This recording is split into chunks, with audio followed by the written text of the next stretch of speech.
Kramnik and Jospin were playing, but Tim was playing Blitz, so I think I know how you feel.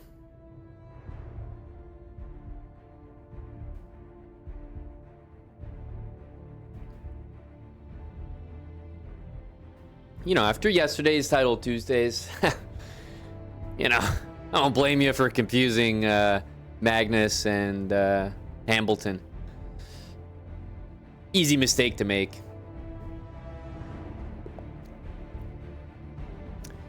Ooh, our buddy Ilya Chess.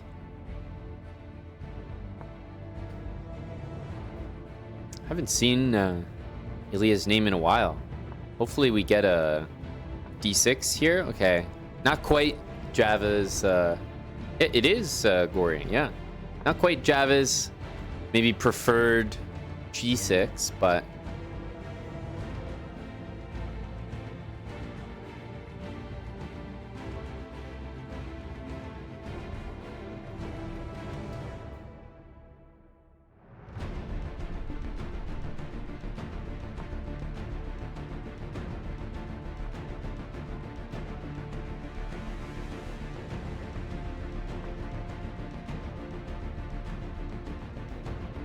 wow, very epic. I've never played with this music before.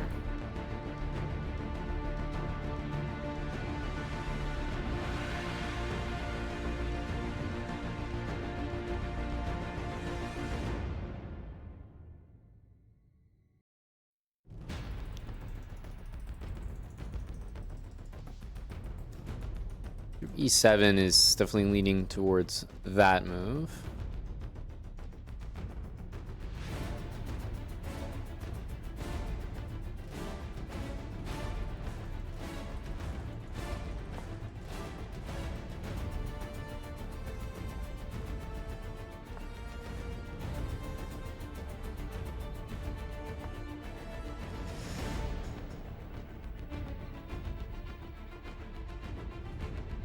You got the job? Weren't you telling us about a job you got, Gory?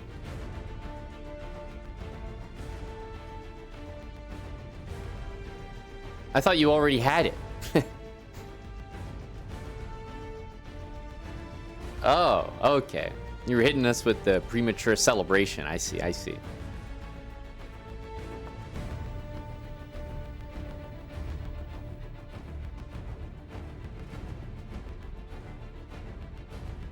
Gory means serious business now, guys.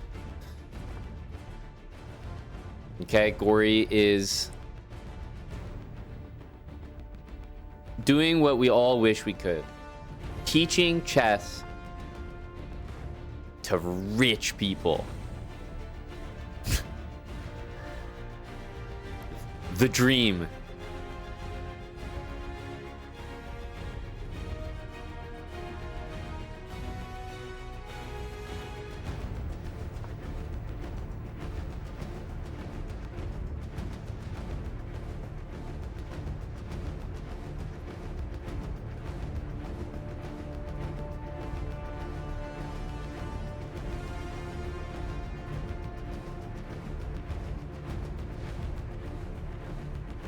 Someone said you look educated.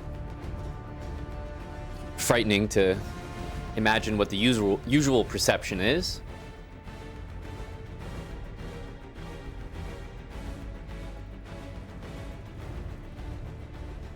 Do you think Gory teaching the rich kids will be like a movie plot where, you know, the rich kid is like, Daddy, but I want lessons with Gory Hole.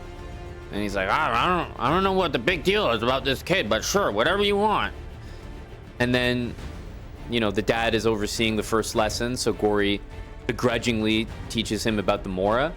But then the second, the third, the fourth lessons, when the dad is like, all right, you're in good hands, then Gory just starts teaching him about knight h3, f3, hyperbullet bullshit. The crack cocaine that the kid actually wanted the entire time.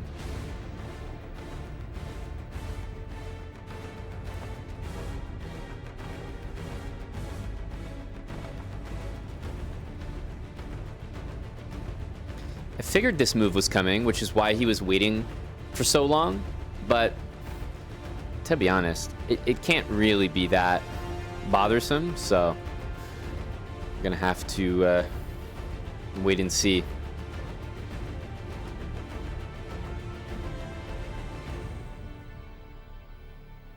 Probably rook e1. Both of these queen moves look all right as well, though.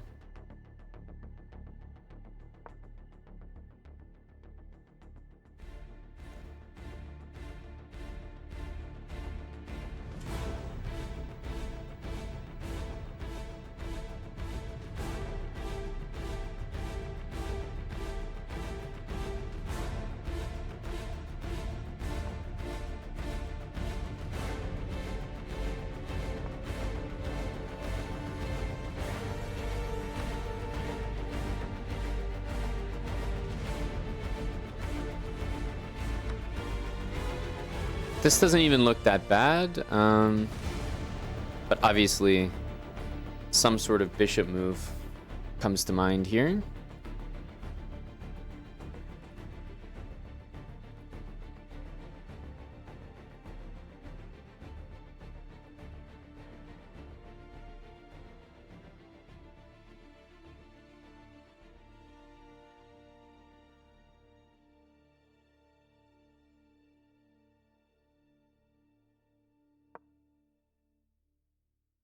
Seems like it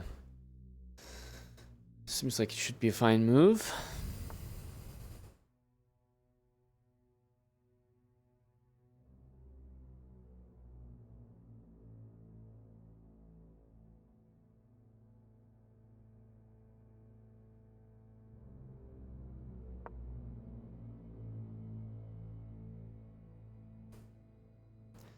I feel like I'm kind of expecting this. Super Mario, I'm not sure I saw that, but Anna rated the other day, and I'm pretty sure she was cooking right before that, so I'm guessing that's what you're referring to.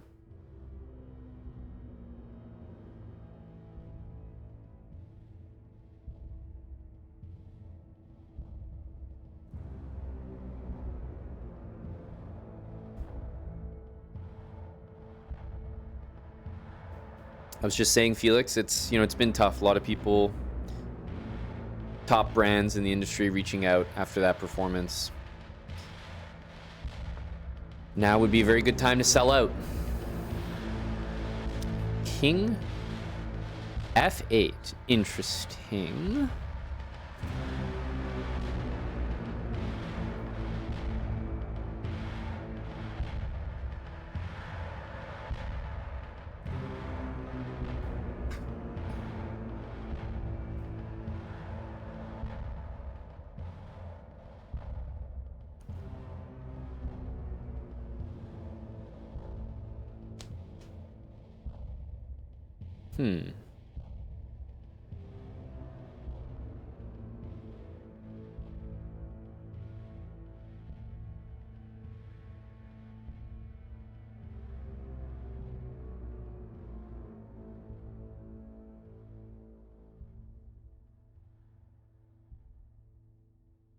I mean, knight, I don't know, h2 or knight e3, both seem reasonable.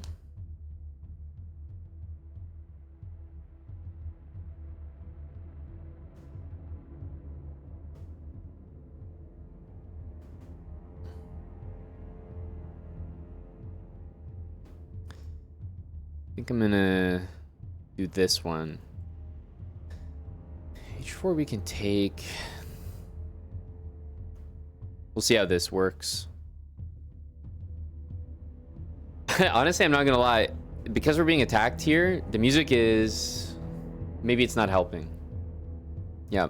It's making me think that dangerous things are on the way.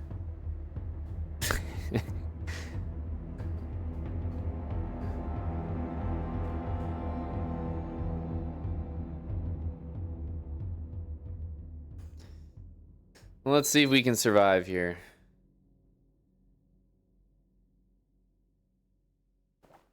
I haven't seen Ilya chess in a little while. He used to be in the channel a little bit. Obviously, he's still playing chess.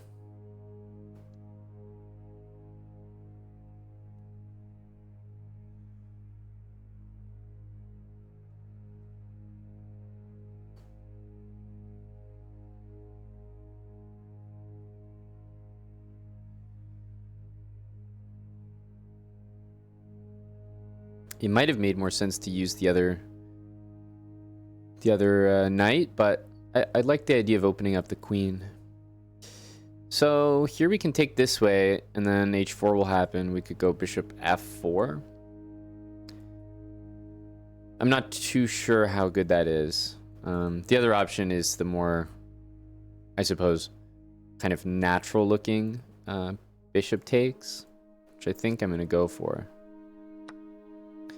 Just because it gets out of the way of this, and I think we would develop the pieces like that if we could.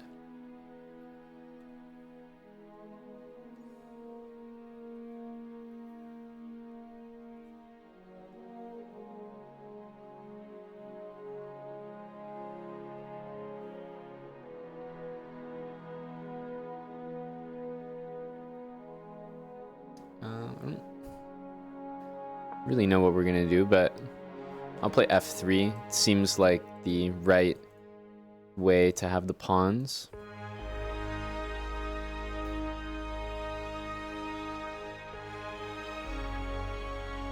What am I listening to now?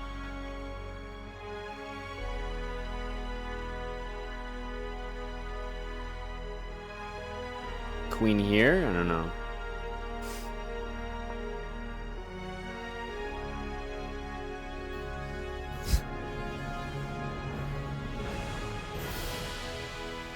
Wow. This is epic for sure.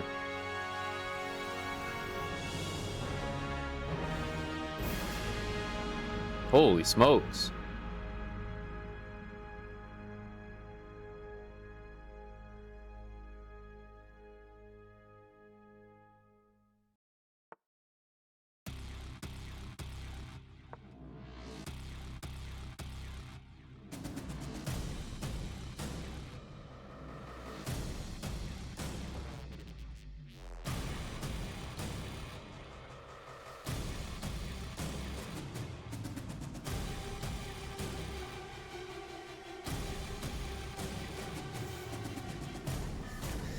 Interesting.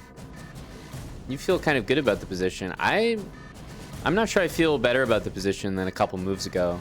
This might look good against the bishop, but you know, there's always h3 for me to worry about, and this knight is about to make an appearance on h5. So I'm really, I guess, trying to fight against those threats.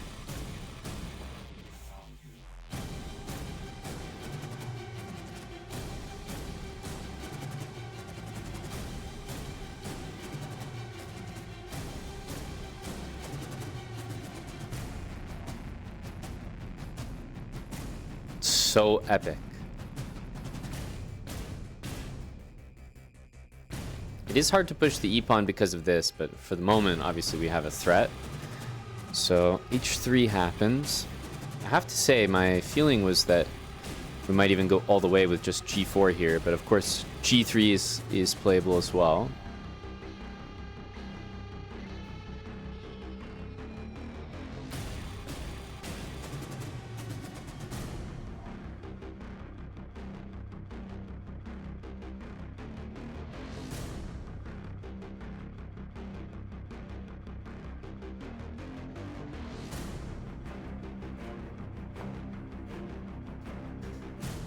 We'll go all the way. Kind of a risky move.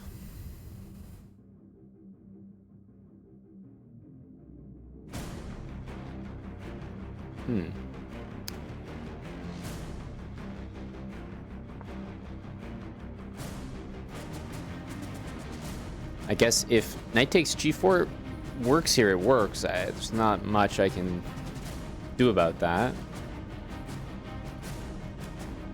I definitely didn't want to take because I didn't like the idea that, you know, after a sack here that the e4 pawn would also be loose, but maybe that's the way to go, but I don't know. That looked like a little bit too much for me. I just feel like if nothing works here, then I'll get my pieces. So honestly, I feel like the sacrifice just feels like necessary. Okay, we got to put something here. We obviously can't move, so Not really sure what we put there, bishop or knight. Knight clears the f1 square, but this clears the h2 square. Hard to say what I prefer.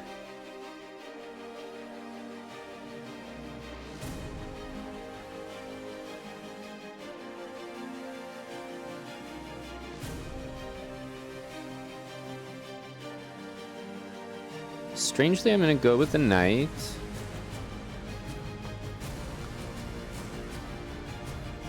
Bishop g5 will go queen f2, bishop here.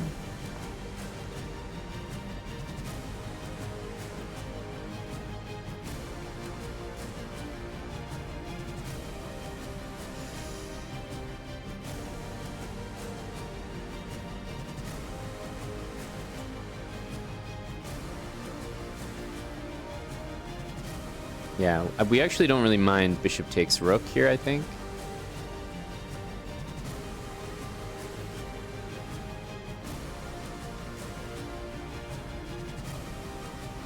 Bishop might go there, but I think that's okay for us.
Really expecting that.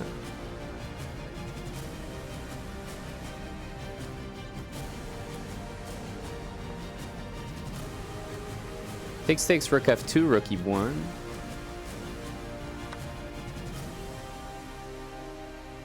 I think we want to go here next, just kind of cover all the squares. We have two pieces for the rook, but lots of work to be done.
The bishop should beat the rook there.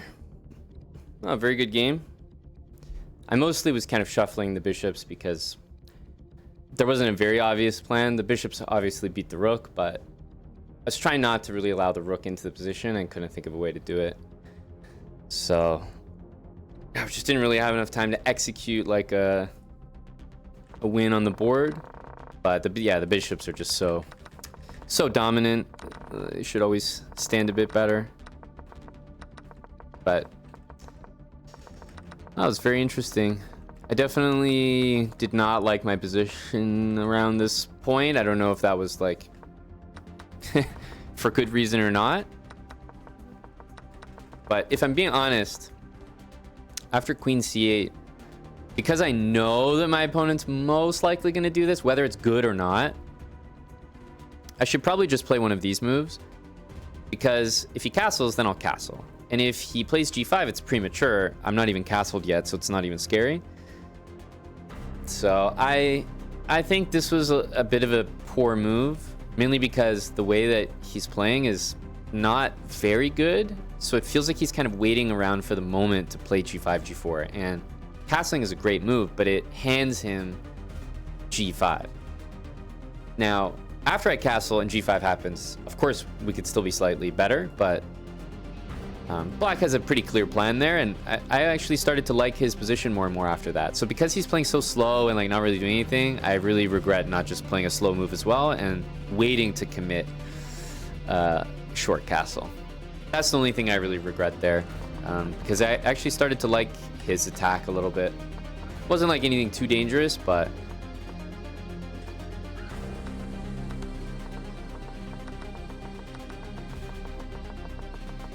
yeah, it wasn't ideal.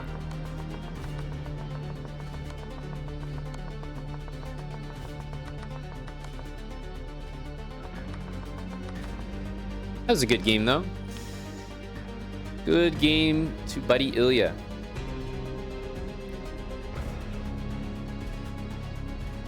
Yes, the commuter KO.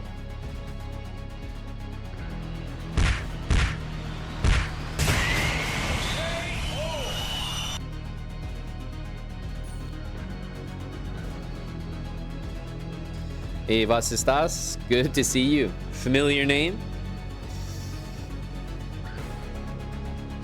Hope everyone is well. I can speak for myself and say yes.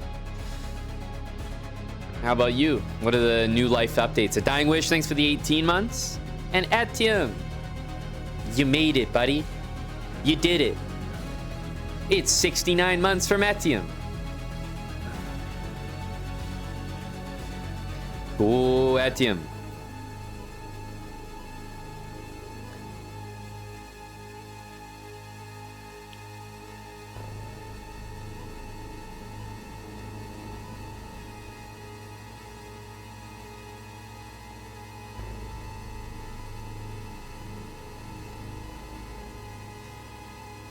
And that's why we have your resub for 41 months.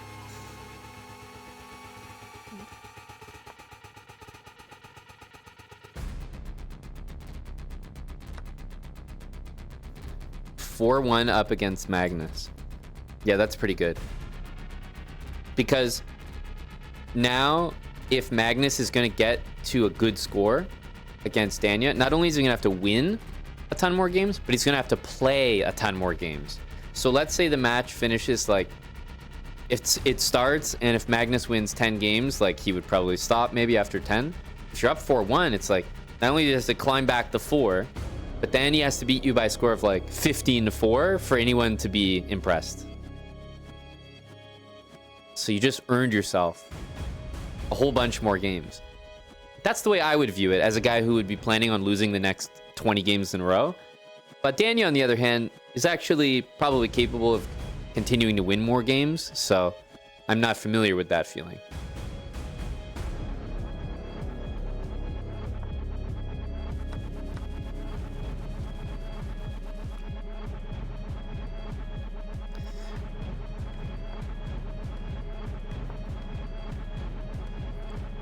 Demon KSF, thanks for the primer. Thanks for the primer.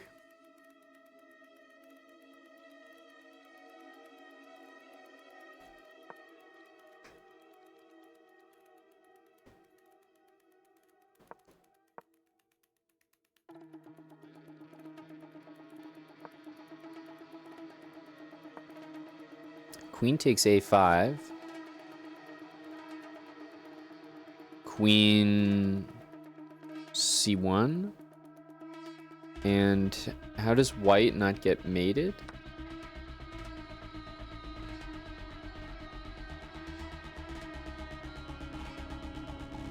Oh, maybe queen a8. Oh, but hang on. I was thinking there was some rook takes g5 thing.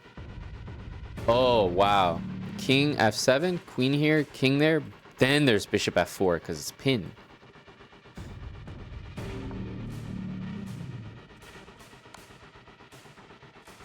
I did, Stu. Probably the only guy I was able to beat in tie breaks.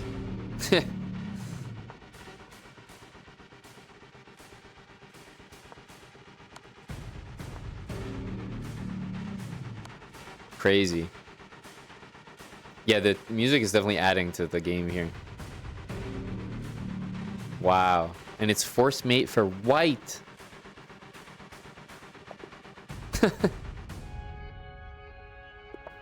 What the heck?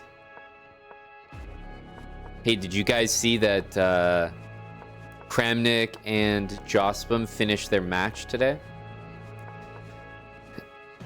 I was watching and I saw that Kramnik was just surging today, and then on match point, Kramnik only needs a draw. Jose's down like 4 or 5 games. Jose starts to win 1 game. Then he wins 2 games. Then he wins 3 games. The guy's won like 4 games in a row when all Kramnik needs is a draw to win the whole match. And he just can't get it. And then in the final game, where if Jose would win, it would be 18-18, and they would literally be perfect 50-50, and maybe they would have a tiebreak, I don't know. Jose is in an endgame, rook endgame, he's up like 2 pawns, and he actually loses it. Shocking. So Kramnik ended up winning the match. But he just won it in such a strange way. Because it looked like he was dead. Kramnik would win easily. But then Jose just won the last like 4 or 5 games of the match in a row. Back against the wall, match point. And then in the final game where he's completely winning and he can tie it up for overtime, he chokes that game.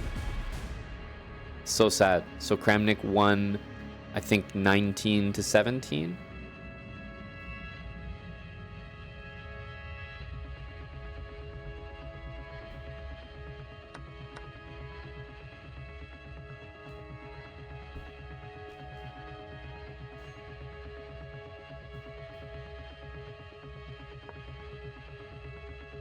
Yep, the games that I'm referring to where where a comeback could be made were over the board. What was the point of the match? Absolutely nothing. At the end of this match, is any one of their claims correct or incorrect based on the match? No. Of course not.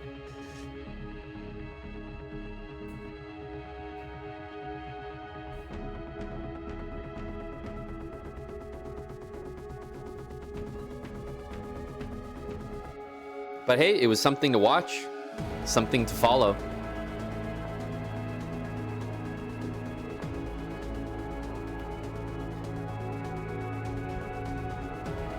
Damn, Magnus is putting a lot of pressure here. I feel like I would have played f3 already, but maybe there was no moment to do it.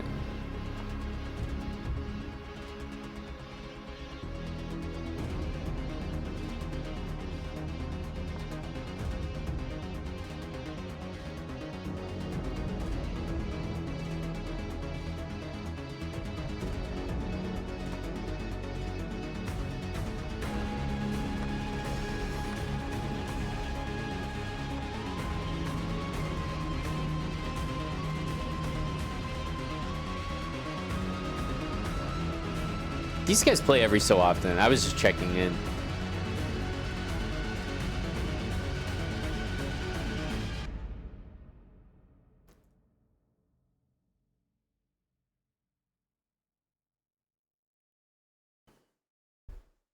But yeah, Magnus and Daniel have definitely played before. Okay, we're closing in on Tang. We're the exact same rating.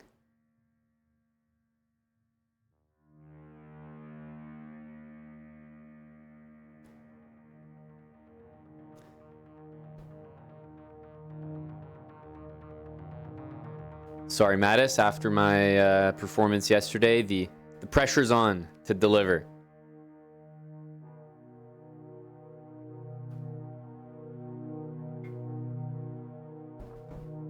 I don't even know what that is, Gory. Some Abu Dhabi tournament?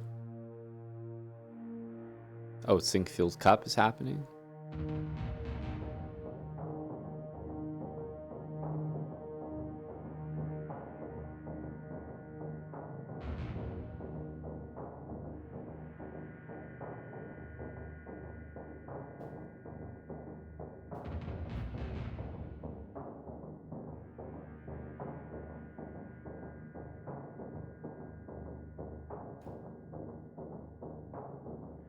Online knockout.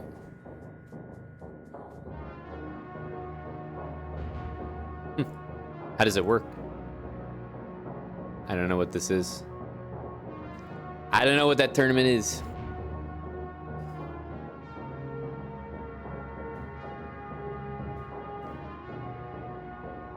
The Women's Speed Chess Championship starts soon. Starts soon? Is already underway? Starts soon.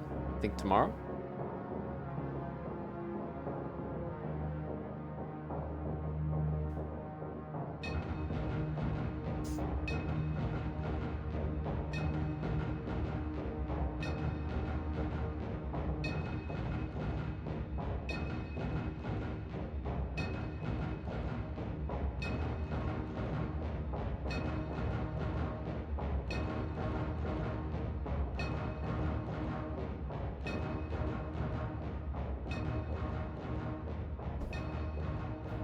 Wow, really can't get a game here.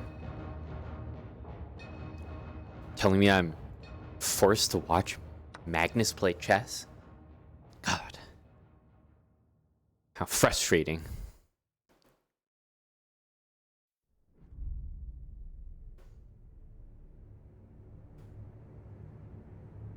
Four 3. Wait.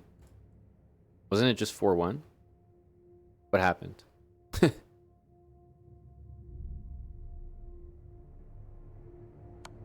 Oh, that game ended abruptly.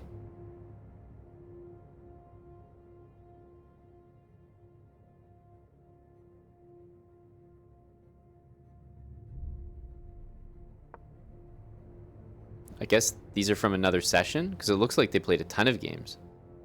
But it's only showing 4-3.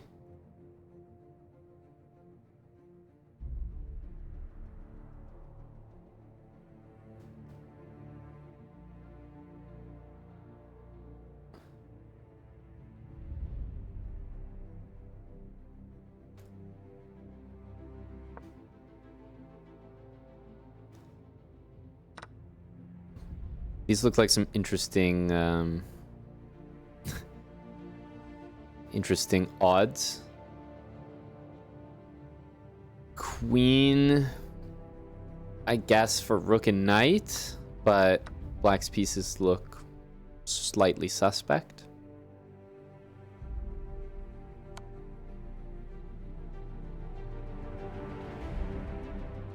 Interesting.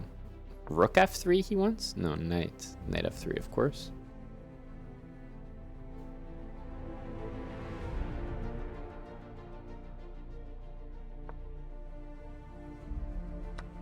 Position is still very tough. Bishop d7. Rook f3.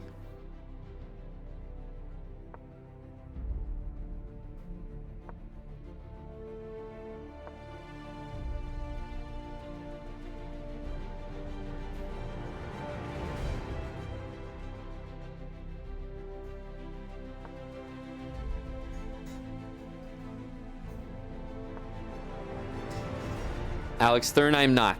I'm not.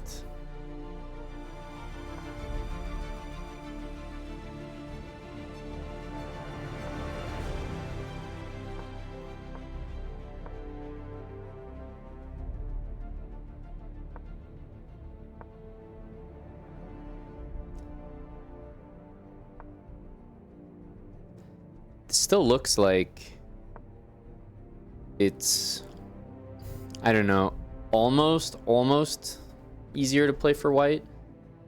The knights and, okay, rook b1 here.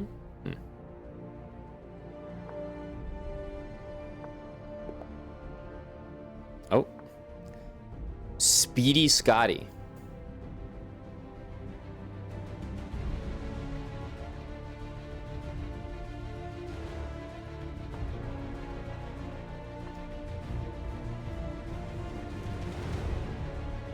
I think this is for c3 d4. I've actually seen this. Before. As strange as it might look, I've definitely seen this before.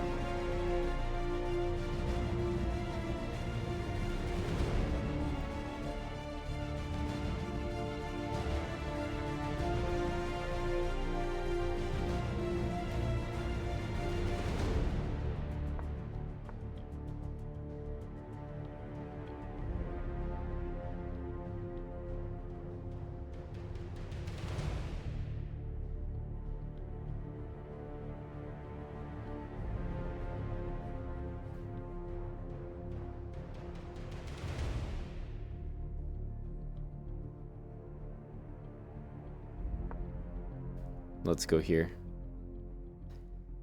I'll copy him.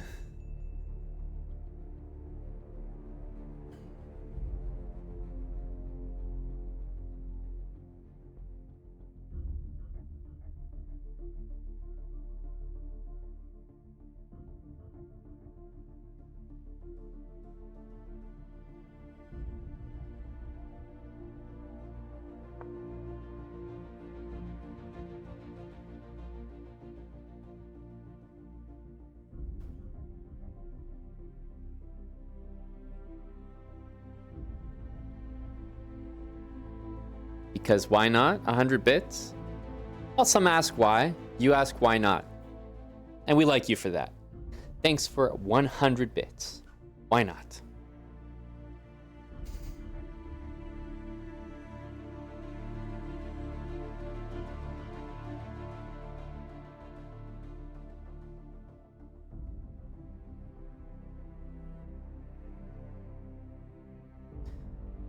Speedy Scotty. Going for a think. Yeah, the bongo is coming. The bongo.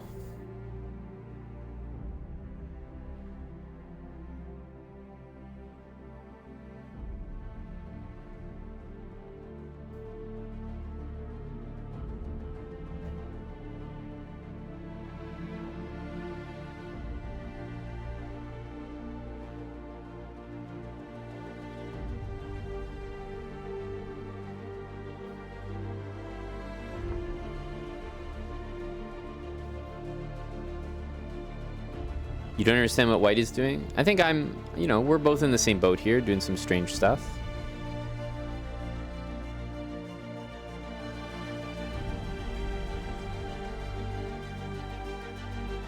I'm not sure, Alex. What is the conclusion on the, epic music while playing rapid?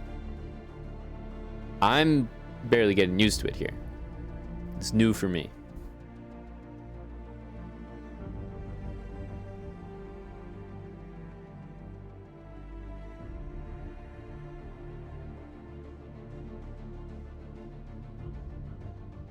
Don't think so, Matt. At least no plans at the moment. Why? What's the next tourney?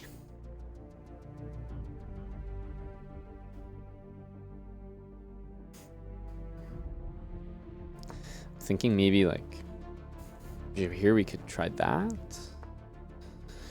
Oh, did not expect queen there.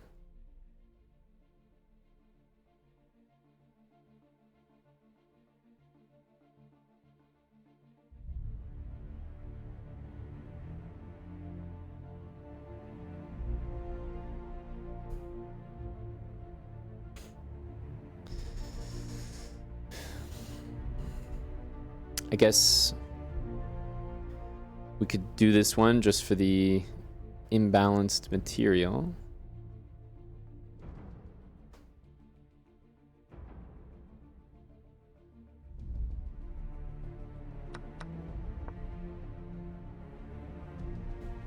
Not imbalanced material, but yeah, imbalanced position. Bishop for knight. I actually don't think it favors me here, but maybe we can make it work.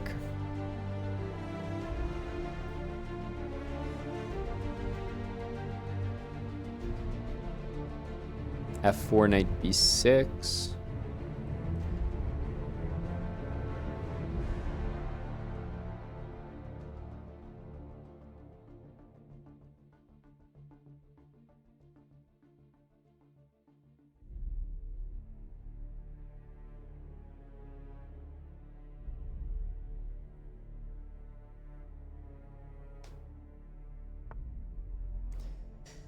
Bishop e3 makes sense.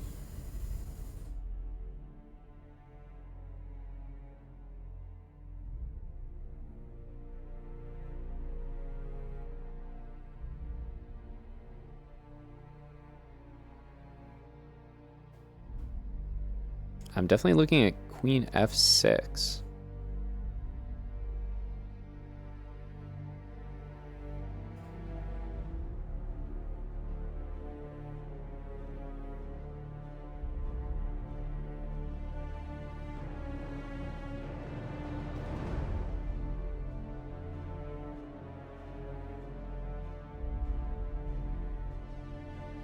Could be playable.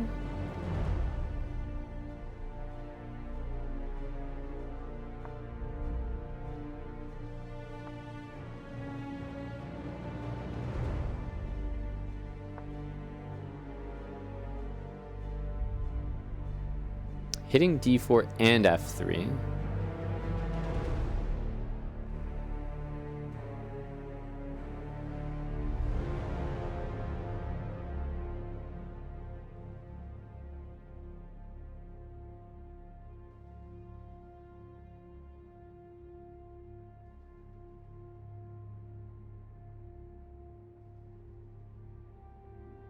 But the absence of a light squared bishop here is actually quite annoying. My knight on b6 is so temporary as well. Like, he can play a4, a5 very easily.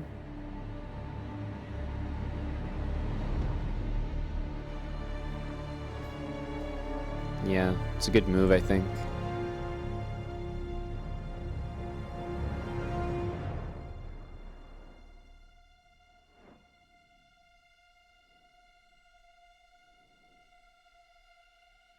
Because c7 is loose here.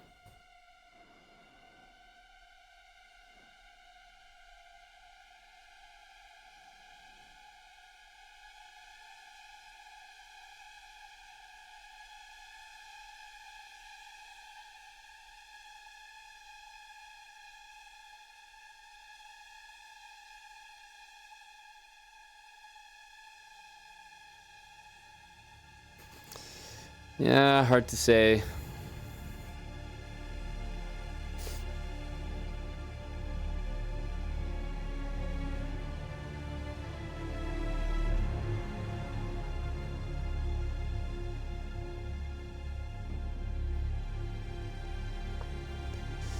Definitely not the most testing move, let's say that.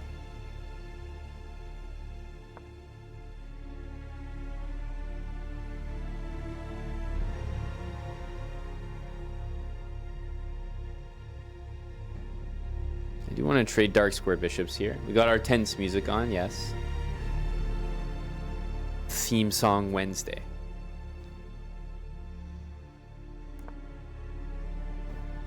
It's definitely the move that I would have done. Long castle.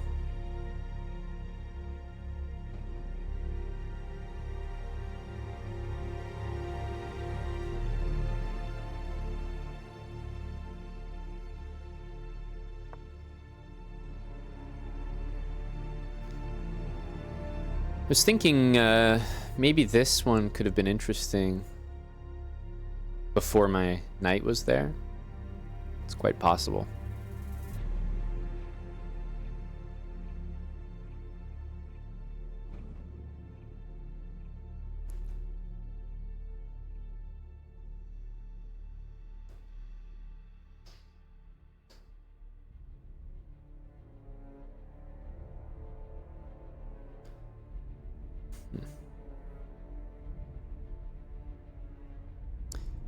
So here, bishop there's slightly annoying. But I still have a feeling we need to do something like that.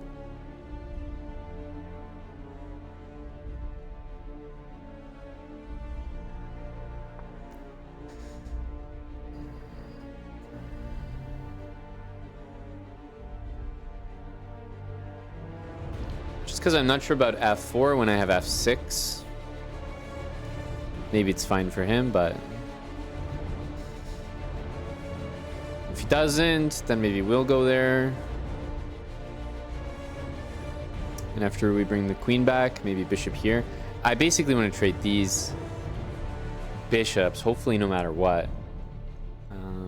Yeah, at some point I'm going to have to deal with the onslaught of pawns that will be launched on the queen side. Not sure when.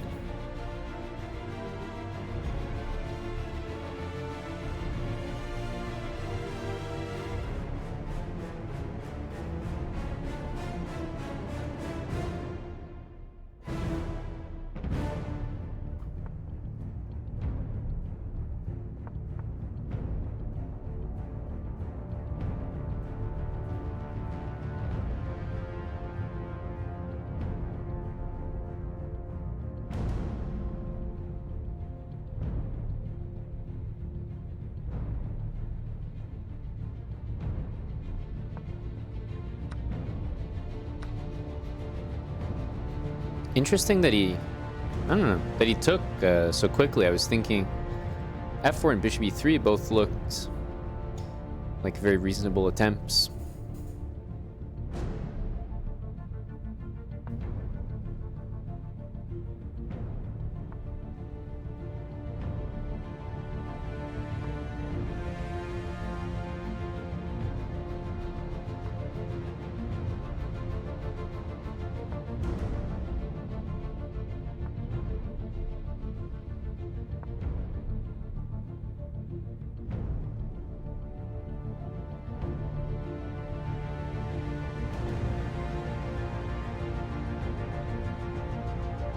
Trading a pair of knights would be, you know, the single greatest thing that could happen to my position.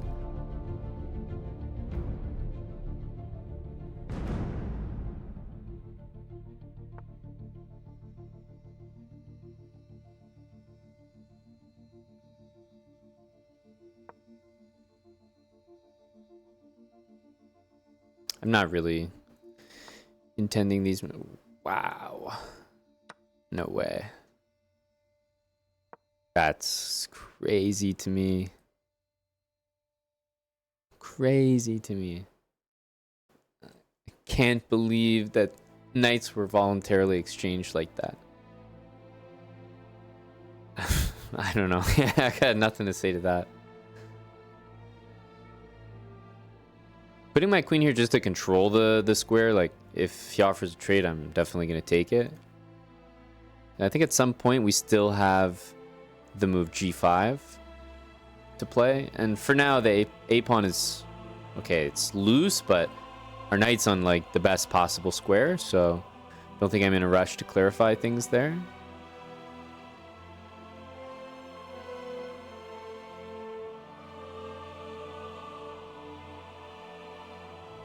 Might be intending this.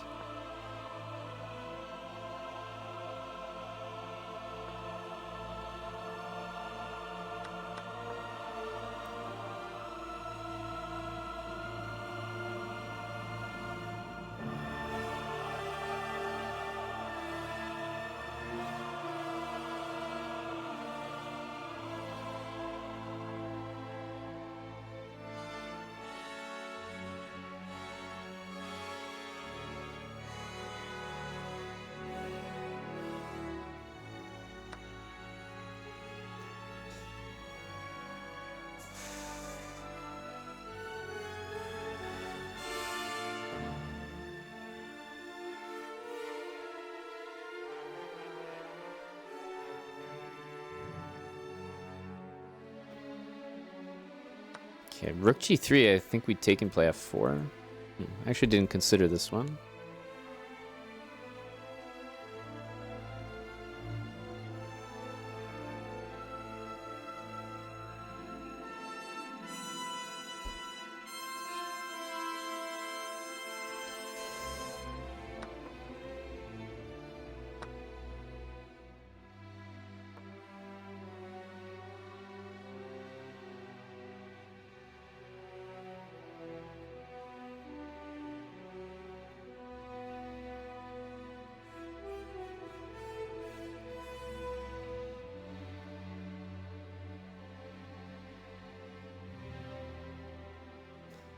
Jared Aitken 6. Thank you for the prime. Yeah, that's a good move, isn't it?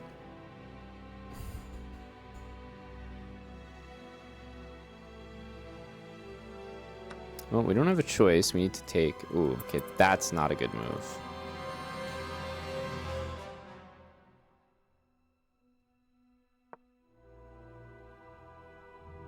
Yeah, it's confusing because I thought that he would give this check.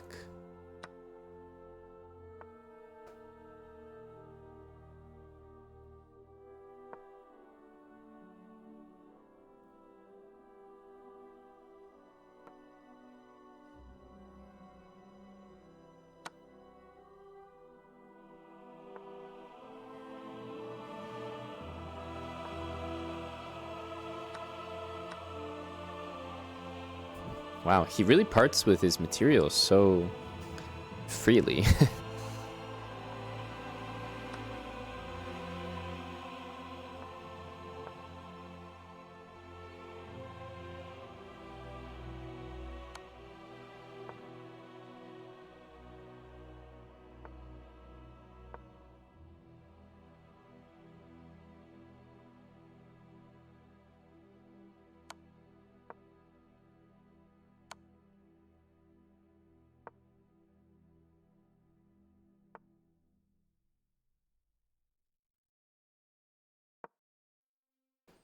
I think we can go here.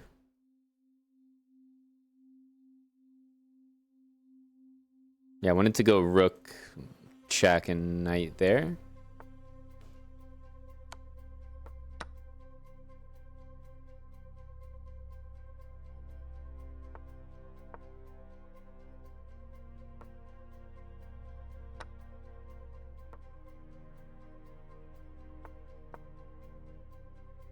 The knight's covering the A pawn, so there's not much that can happen here.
GG Speedy Scotty. I don't know. These guys feel like they're off to like a reasonable game. I knew I wasn't doing well here, but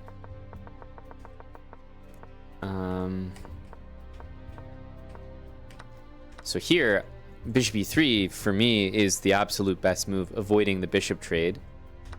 He goes bishop takes e7. And then he allows my pawn to get to a4, mobilizing all of these. And then the most shocking decision, like this move like nearly loses the game on the spot. He hands over this position to me. I can't believe it. So these three pawns can't move, and neither can any of these. So he doesn't have a single pawn that can move. It's very tough from the perspective of like, what are you going to do next? What plan are you going to go for? So I was very fortunate there that my opponent just kind of handed me everything. Traded dark square bishops with me. Allowed me to play a4. Allowed me to play knight c5. Traded queens as well. And despite all of that, I still thought he had rook h7 here, which was kind of tricky. Because if I play rook f7, I lose the game to g6. And so that means I also shouldn't go there. So I probably have to go king d8. This is what I was planning to do. And I still think my position is good, but it's just strange for him to go from this position to like just losing a piece a couple moves later. It just didn't make sense to me. He has 3 minutes on the clock. Like king d1 covers this. I don't know. I don't know how to describe it, but to me, the decision to play king b1 and then give up the bishop and then just like move the rook is insane to me. It's like inhuman in a way. I don't know. It's something about like, why wouldn't you stop the pawn? It's almost like he thought that I was gonna flag with 40 seconds. So I don't know like how they're building these rapid guys, but it's decisions like this at the end of the game where I'm like, huh? That just made it so easy for me to win. It's like we're gonna save a pawn over saving, like having to lose a piece. He's got 3 minutes and like in like 10 seconds he was, not even 2 seconds, he was comfortable. Rook f2 check. In 2 seconds he was comfortable giving up a piece. In 2 seconds he moved his king. 2 more seconds he took here. Is that not like kind of shocking? I don't know. It's so strange to me. Because I'm like, I think these guys can score better. I don't know that I had a good position for a good part of that game, but more patience at the end, maybe? I don't know what the piece of advice is, but white just like slows down and doesn't let me win a piece here. It's still quite a difficult endgame to navigate.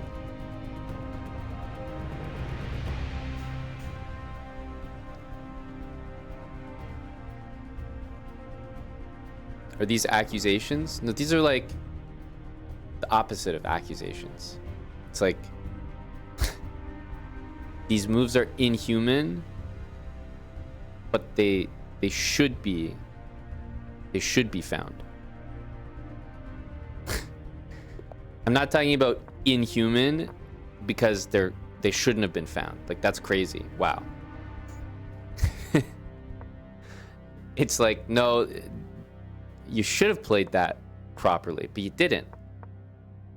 Strange. But I've had it with a few rapid guys where I'm like, man, something about those decisions at the end of the game that I feel like he could be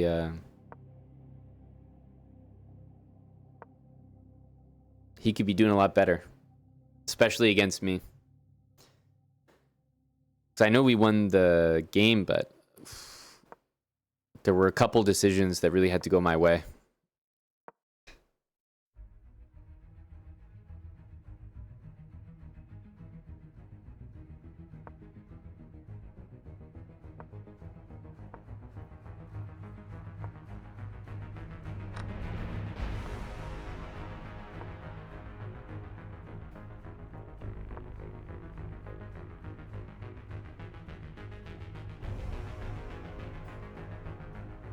Exactly, Chess Ninja.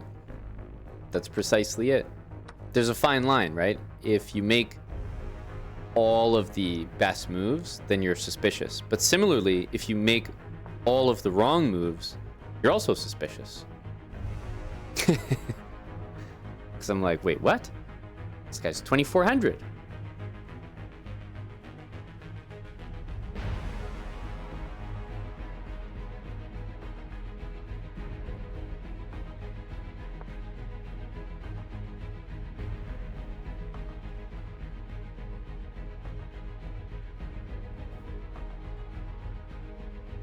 Yeah, we're still on the movie soundtracks. I would have liked to have seen Rook H7 from white there. So we got the win, but I do feel like a little bit fortunate.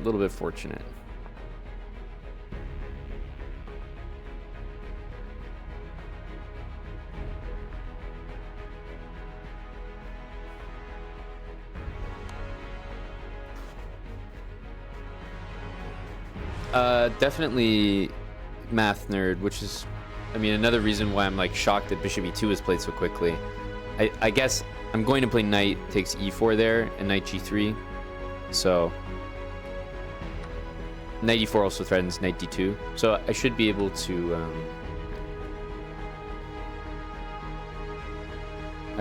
to win something, it feels like. But still, I'm lucky.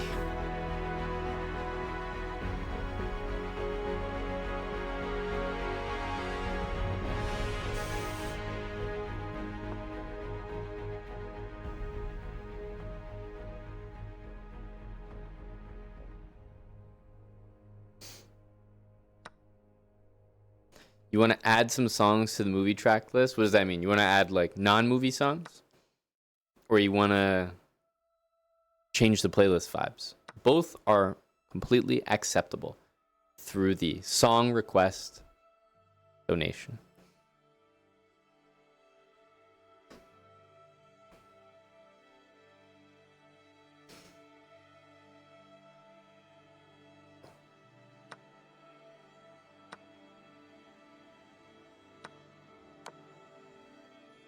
This is not my genre, so I'm all ears.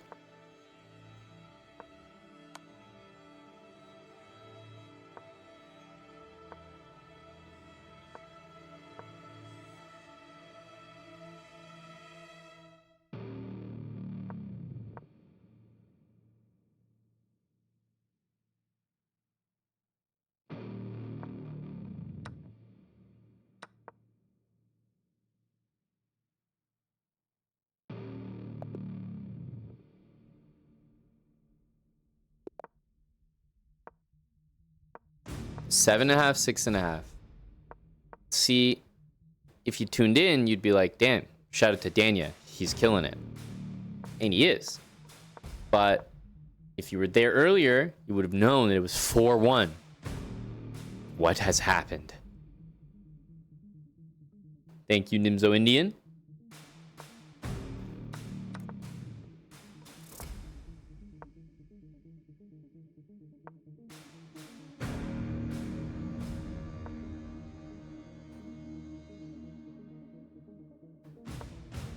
We're going to get that on YouTube very shortly.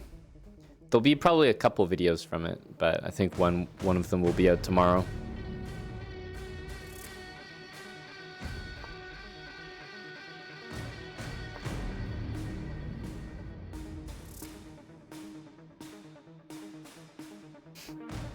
You know, I missed it.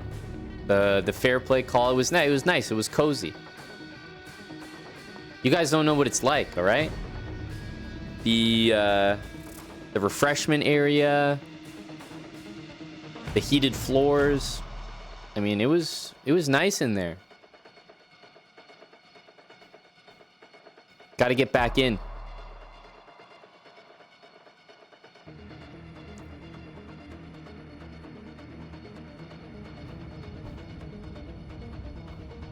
As someone who isn't a GM, it's hard to understand. How much better is Magnus than someone like Daniel or you? Well, what do you know, Lord Rhino? What subject matter are you very familiar with so that it could be explained to you?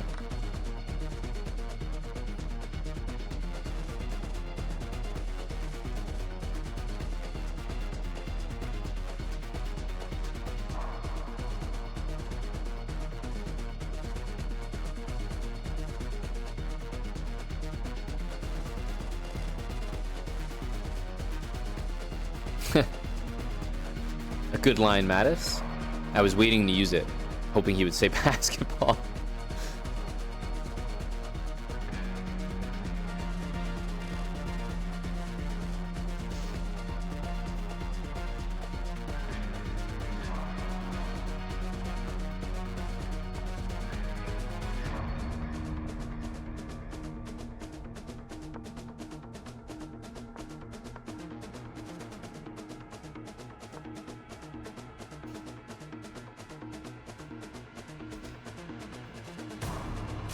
maybe just not familiar with anything at all, Theo.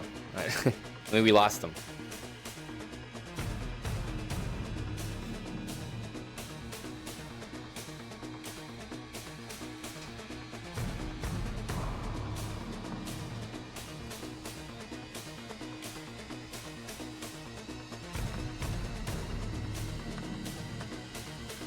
Not a sports guy.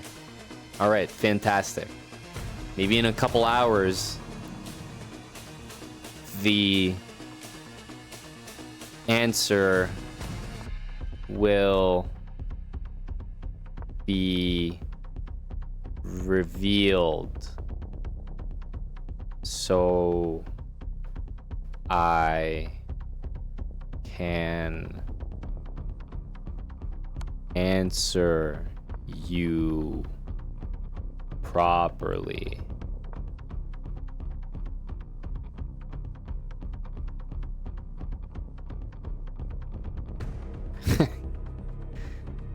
What's going on here?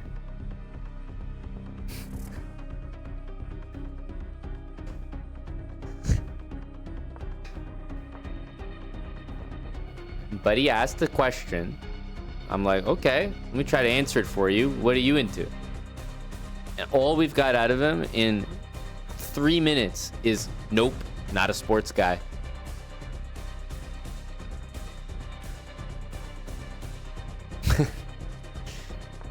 Fuck, well, great. Thanks for that.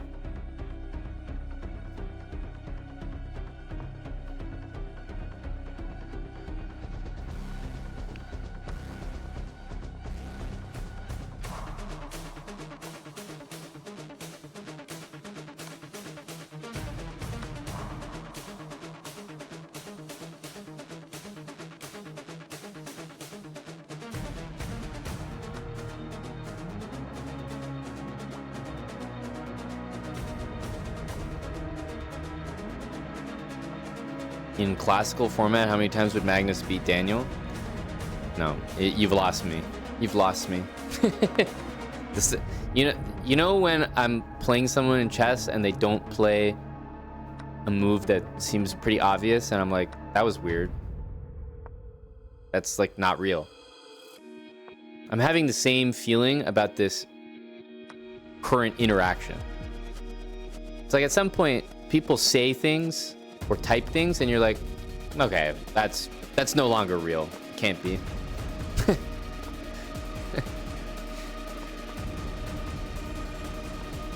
So now you understand what the feeling I was trying to describe earlier.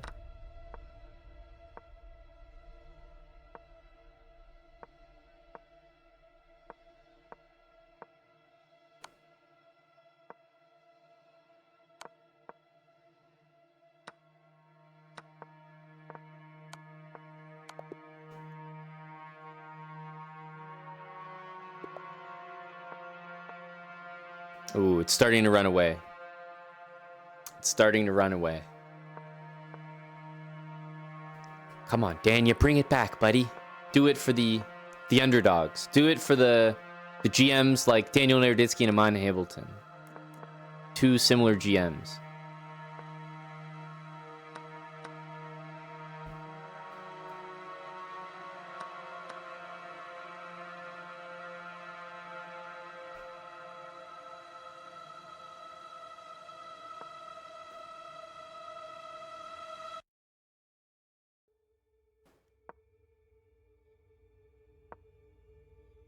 Okay, I think we've done a good job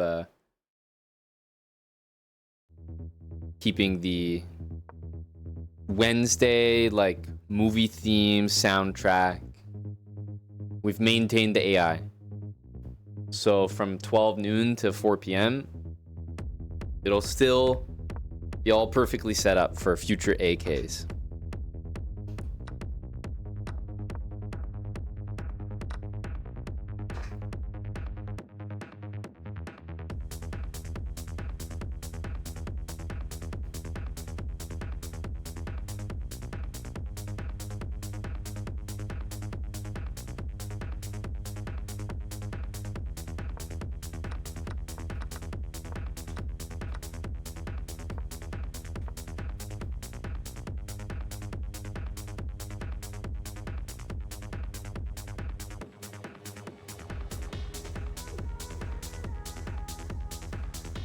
Huh, it's very tricky.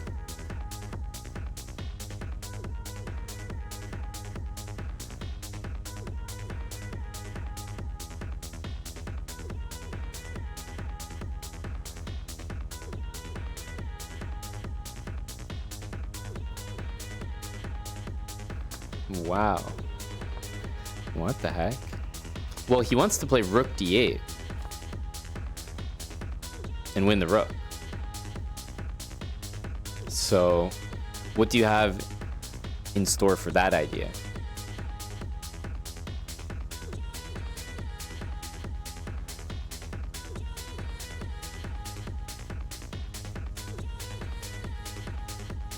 Queen a5, queen takes d6, rook f d8.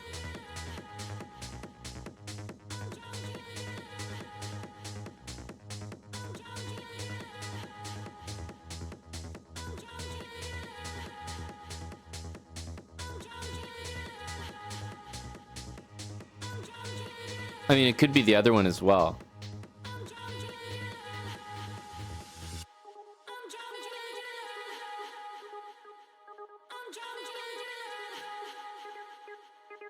What are we missing here?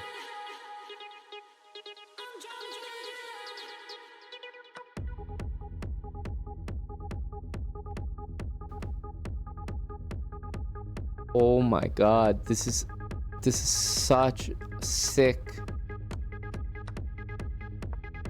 Wow. I looked at that for a good minute and I couldn't see what was wrong with it.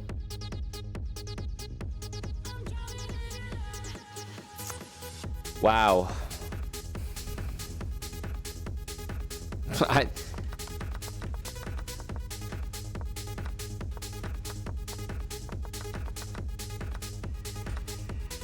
Okay, but then he blundered the bishop for real.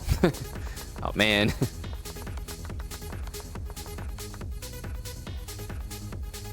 Then he blundered for real.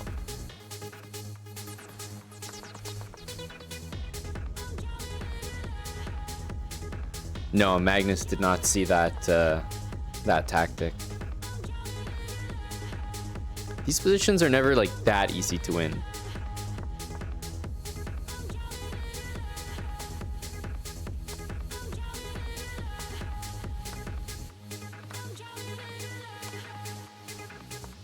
Yeah, it's the new age plebs, Mannered Monkey.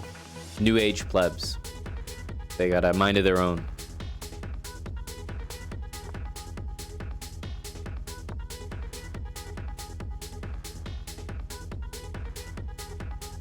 Is he gonna go rook e4? Oh, actually, sorry, rook h4 and take.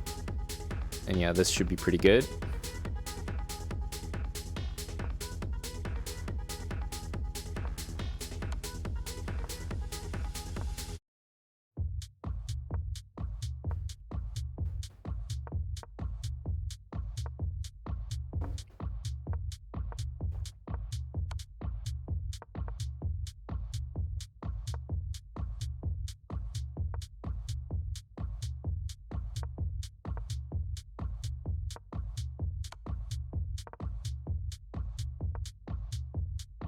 Oh, interesting. I thought king e7 was ready to go there, but rook g2 is another good way to do it because that happens by force.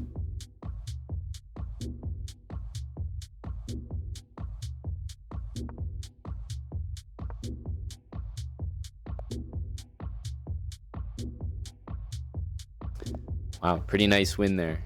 9.5, 6.5.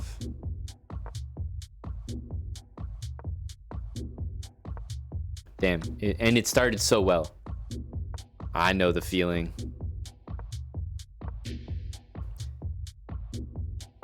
Wow, you see that? Magnus, a member of the Canada Chess Bros Club.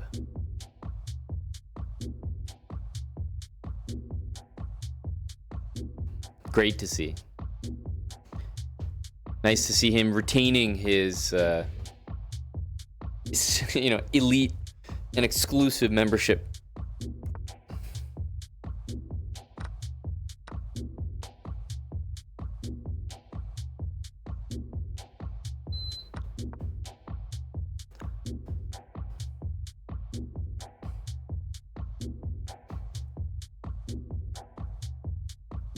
A little bit smucker.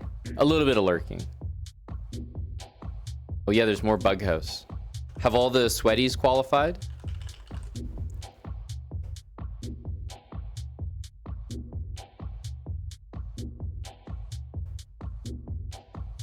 Yes, Mark Plotkin. Helms Knight. Not sure who these people are. Interesting.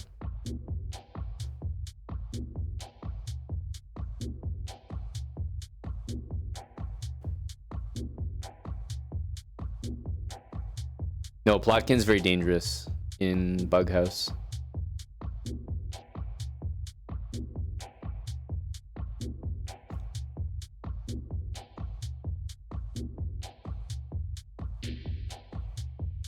Interesting. And what are we, 21?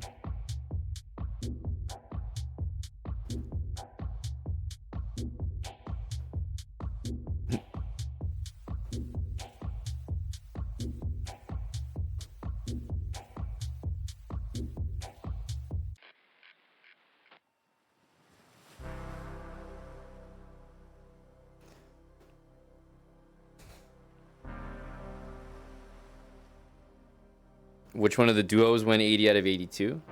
Feels like you already know the answer. Definitely the first one. Shockingly, the only event that I was present for.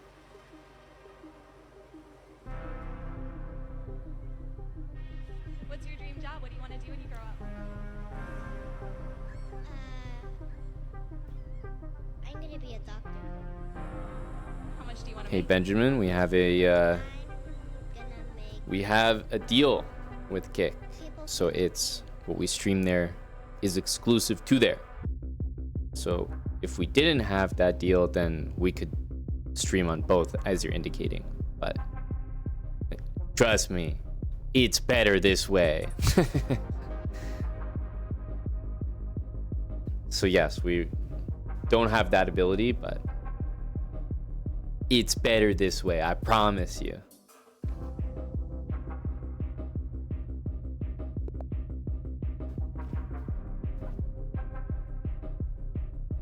That's what I'm looking for.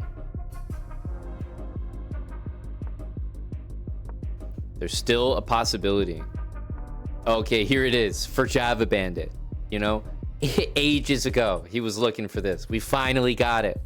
We can report this into him.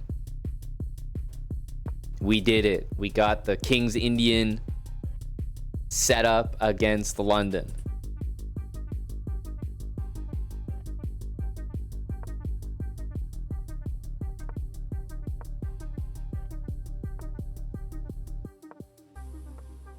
What's your dream job? What do you want to do when you grow up?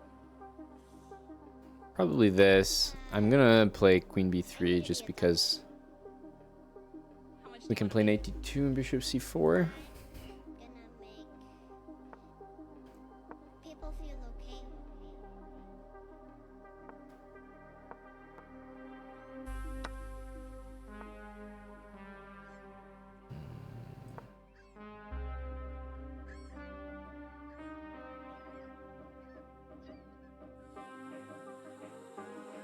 Yes, very trendy for sure.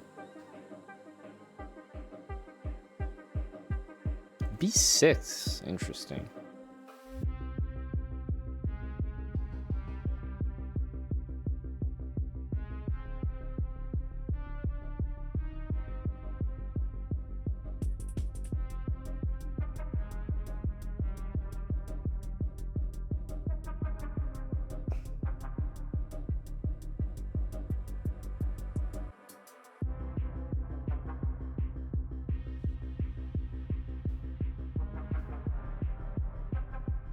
I'm probably gonna castle here.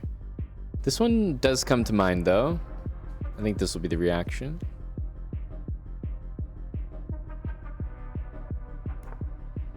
Just gonna go here for now.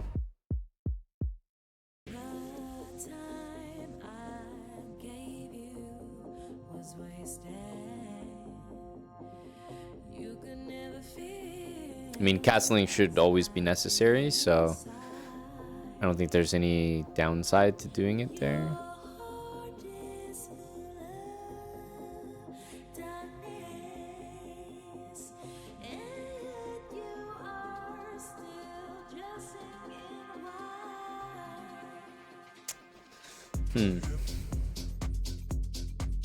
Queen b5, rook c8 is nothing too special.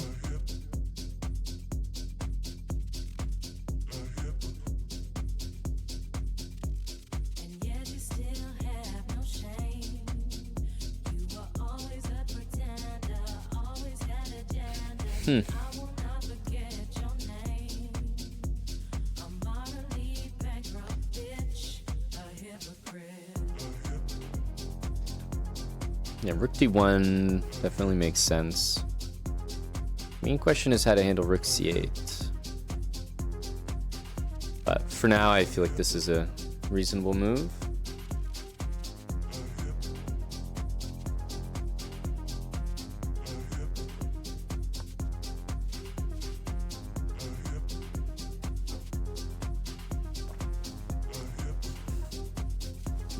Yeah, so this is a clear intention.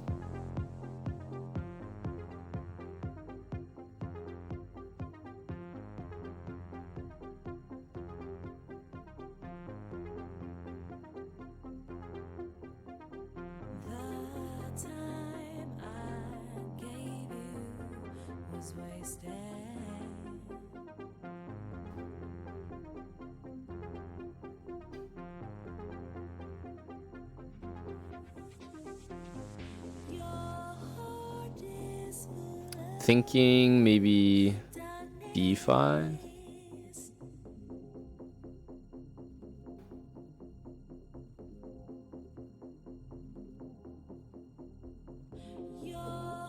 Takes, knight takes d6.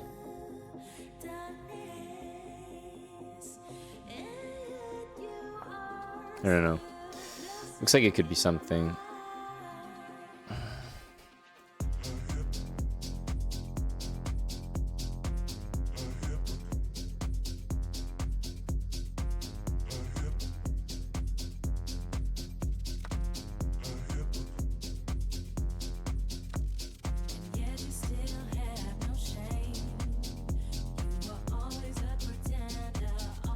Hope this is working.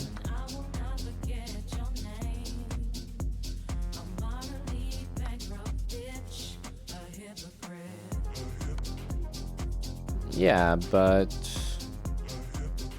should be fine for us. Just take. We're definitely gonna be out of material here. We have other moves, which is why I'm pausing for a moment.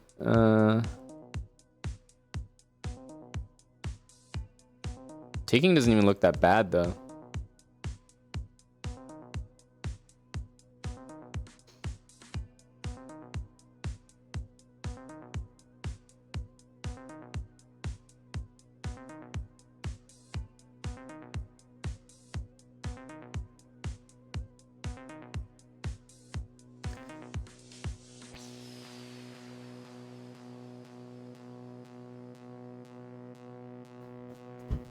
Yeah, it doesn't even look that bad.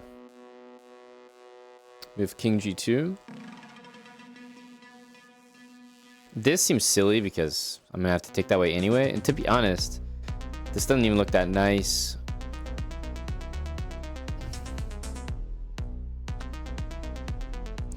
So, I mean, yeah. Takes here, we have knight e7 and d7 is hanging. So it has to be c8. Rook takes I thought was just terrible because... don't we just force the queens off here? Yeah, this has to be lost. And queen c8, which is what I was expecting as the best move. Just feels to me like I can play king g2, and there's nothing that dangerous here. Pawn's defended, g4 is covered. Black only has a dark squared bishop, and I'm about to play queen d5 and just... yeah, looks pretty convincing. Even if queen f6 here, we can take, and there's no queen takes on f3, so yeah, you absolutely have to take. Knight f6, of course. And we really want to play rook d8. That's the ultimate goal.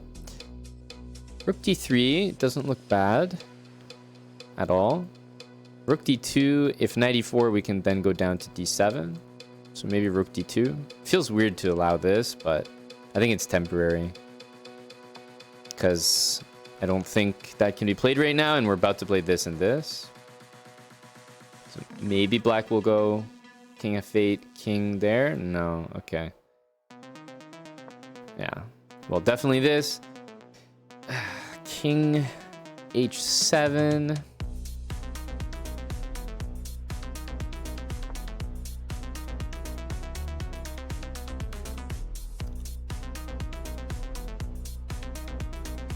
Okay, 95. E6 is like the only move.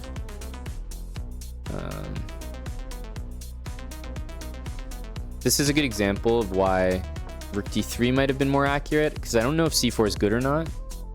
Not unsure about that, but after king h7, we would have had knight e5 right away. Anyway, can't be complaining about this position though.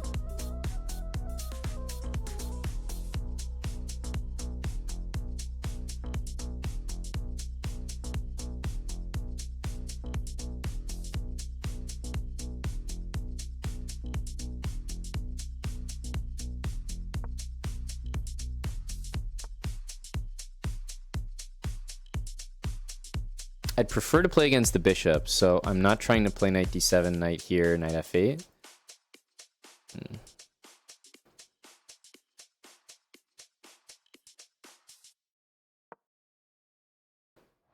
I've never been more hopeful about our future.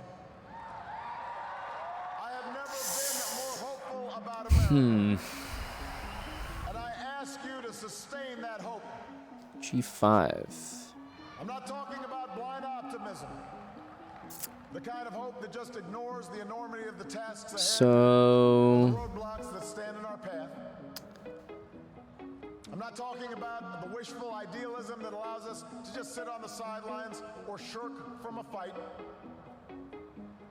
I have always believed that hope is that stubborn thing inside us that insists, despite all the evidence to the contrary, that something better. you have a couple good moves with the knight here. Probably he'll go here. I don't mind knight e8 though.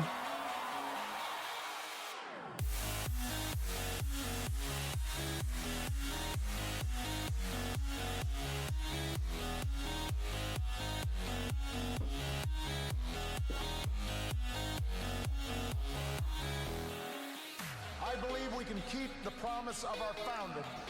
Okay. If you're willing to work hard, it doesn't matter who you are, or where you come from, or what you look Yeah. like, or where you lie. It feels like this is simple. To be honest, knight b5 might come close to getting hands on that, but it's very hard for me to not just trade that knight. It's just so much easier to operate against the bishop. But we'll see if that's the right call.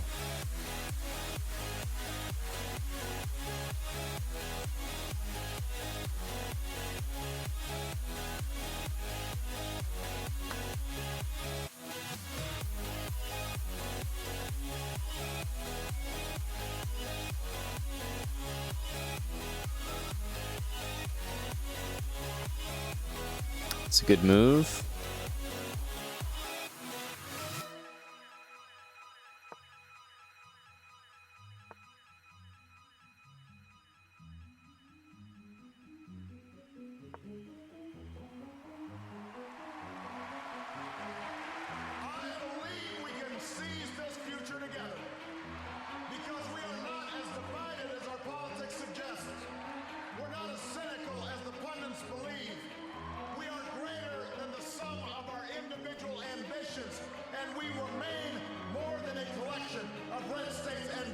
Let's try this.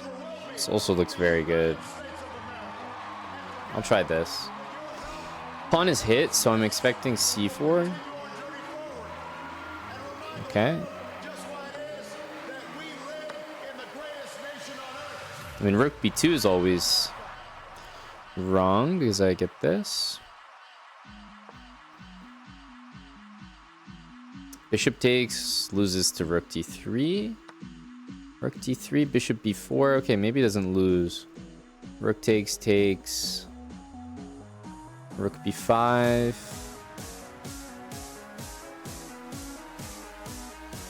But we'll get to play rook b7.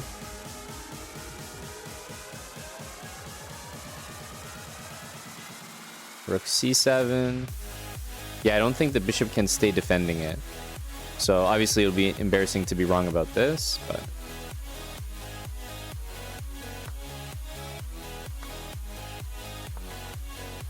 It's just that the bishop doesn't have squares on this diagonal. So...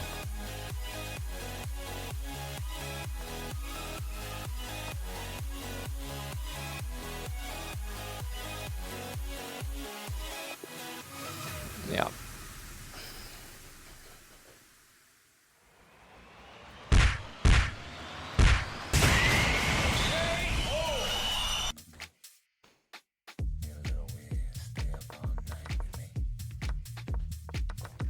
It was pretty solid.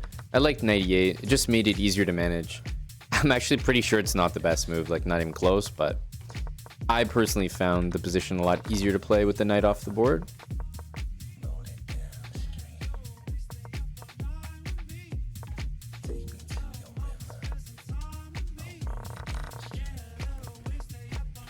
I like d5. I think this was a good move. After takes, we're better. And yeah, black needed to play here, so at least the queen stayed on the board.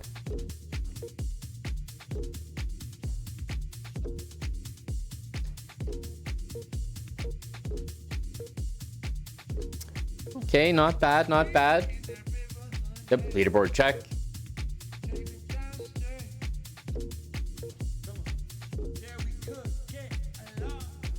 We're trying to make an impact here. 2590. What's needed for page 1? Or sorry, page 2.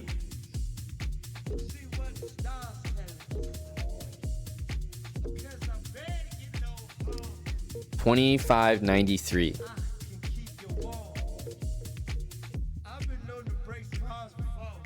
Go Pranav.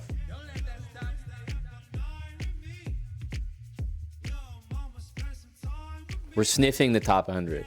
Only sniffing at the moment, though. Just trying to catch a whiff.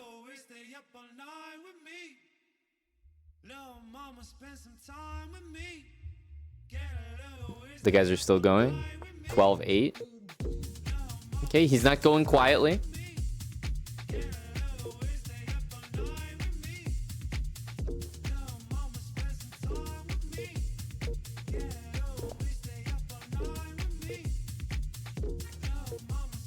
Oh, this guy is on the... we just saw his name, I'm pretty sure. Damn, that would have been a... would have been a pretty good pairing.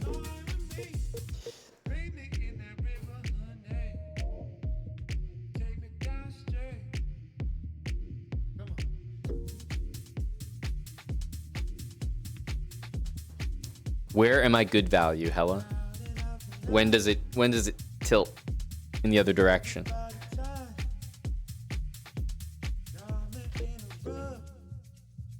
Well, we'll have to tabulate. Tim, let's add that to the addendum. The previous rapid game, London against the King's Indian setup.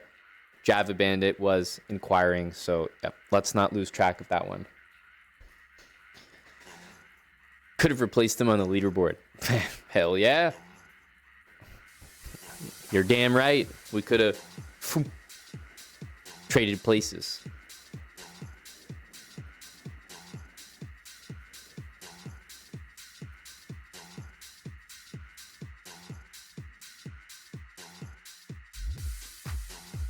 Oh, I missed that chat, Penny. Kurt's talking about a London. That's important stuff. Okay, are we gonna play the same? It's interesting. Wonder if and what he'll change. I'll definitely have a look at that game after this. Oh, another one for Java Bandit.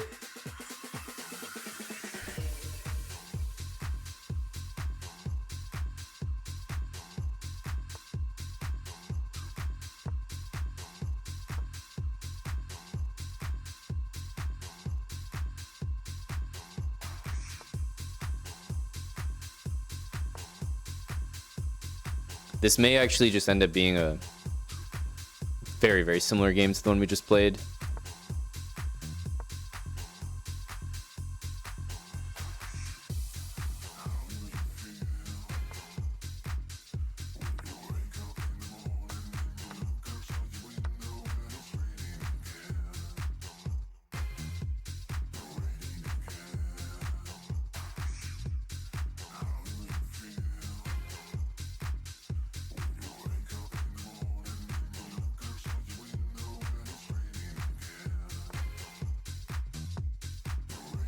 My favorite maneuver in this line. Not because it really works or anything, but man, just forcing someone to decide whether or not rook d7 is smart, because it just gets in the way of all your pieces. And then I get to tuck the bishop all the way back, and bishop h2 is a move I would play probably anyway. So, and see, he played rook d7 and rook back, so I just literally got the move bishop h2 for free. It's like I played bishop h2 and it's my turn again. So I'll take that.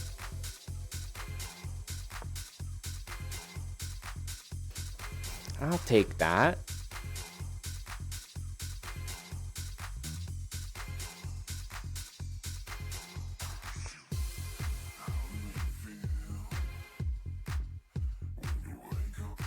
Bishop d7 is on the more passive side. A4, always a useful move. Bishop c7 again to assert dominance. Bishop back to c7 and then put the bishop back on f4. So I'm just doing all that to fuck with you. That'll really drive the point home.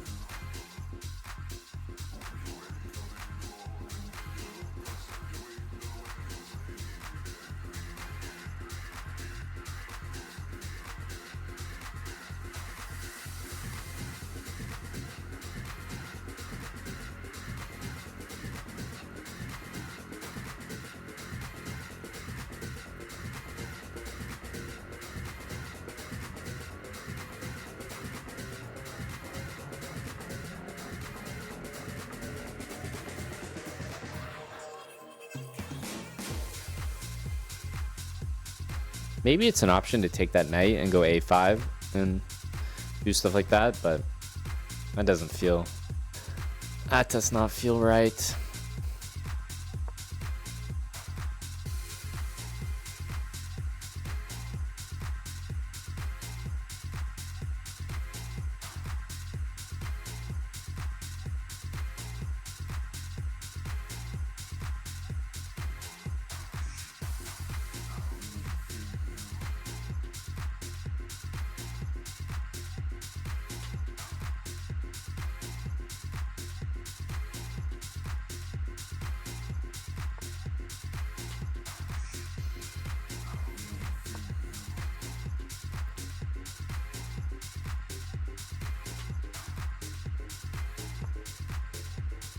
I think we're very happy to see bishop d3 in general.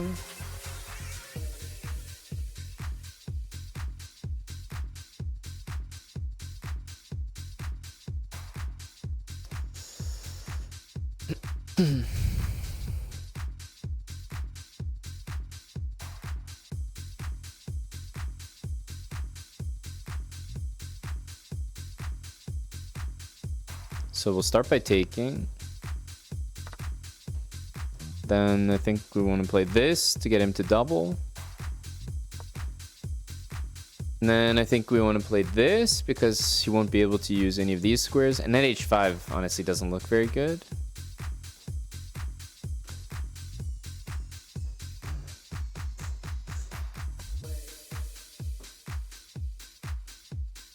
And surprisingly, after all this, I think what I want to do is this, which will just fix these pawns, not in a good way. Like this is not a great structure.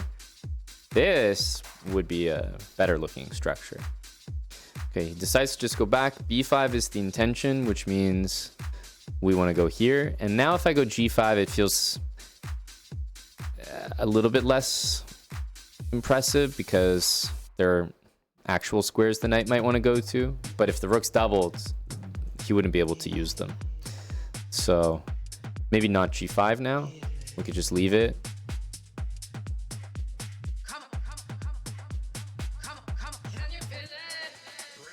So yeah, I think I'll just do this. Now these pawns are kind of targets. Knight c4 looks really nice.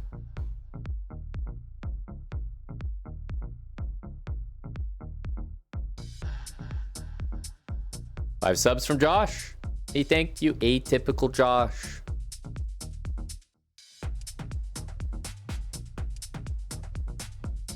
Appreciate that, man. Good afternoon to you.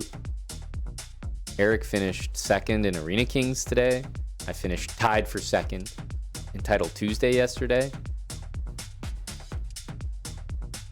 It's good to be a bra stockholder.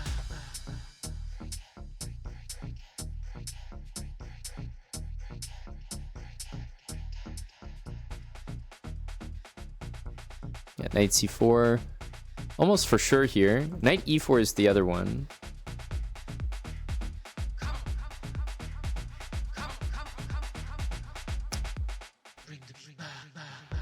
Knight e4 looks pretty good. But maybe knight d6, knight takes, knight c4, like very quick. Yeah, that's enough counterplay for me to say, okay, maybe not. I just feel like these pawns will be lost eventually.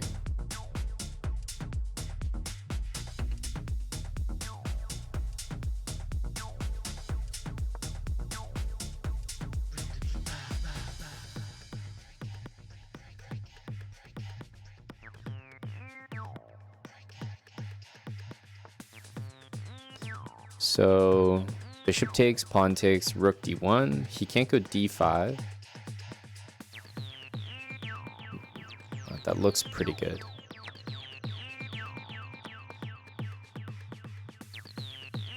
Just because he'll have to play a move like this, and then we control this square. That has to be comfortable.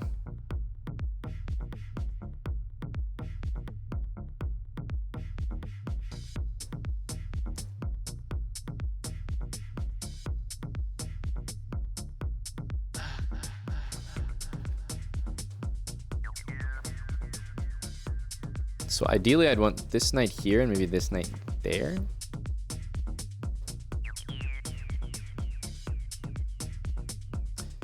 This is still not a threat. Getting there though.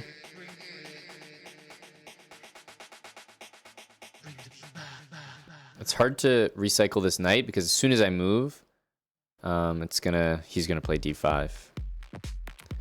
So I have to go pretty carefully.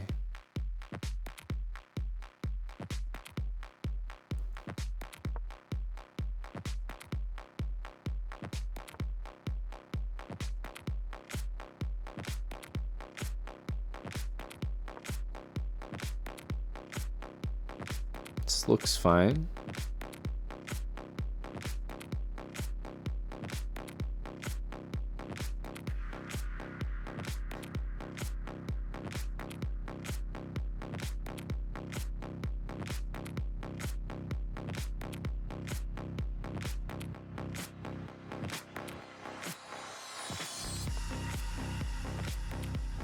Okay, bishop there. It covers knight f6, but I don't think that was the real intention. I'm now gonna bring this knight back. I think knight e7 was a little bit better from him, but okay, it's not a big deal. Just knight e5 doesn't really matter. And getting knight c4 and knight on d5 is kind of the dream, to get both of them there.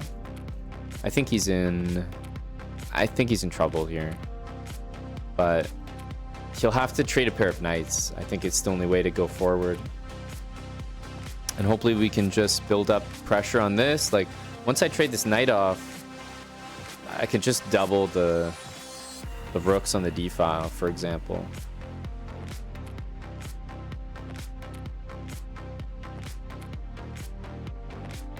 f4 could be a very nice move here, taking control of this. But let's see. I think he wants to go here next.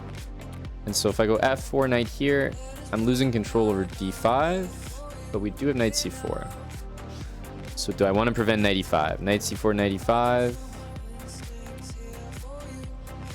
I don't even know if I need to prevent it. Like, it doesn't even look like a good move.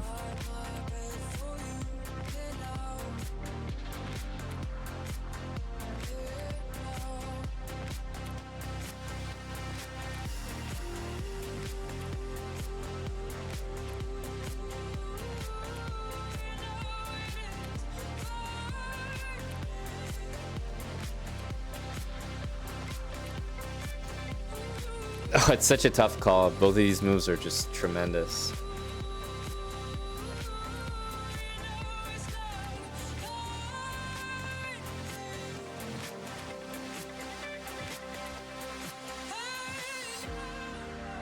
I think he almost has to go here. It's really tough to find a move.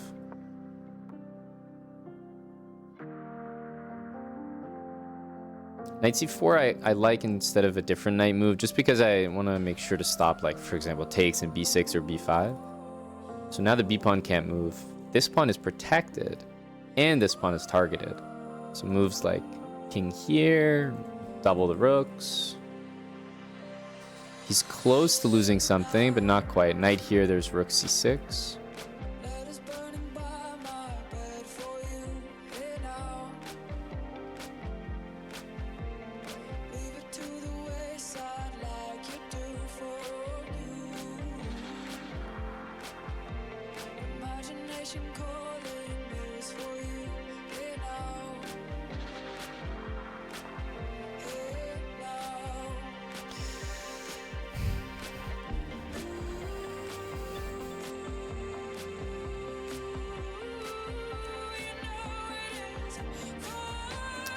Pawns are arranged pretty nicely here.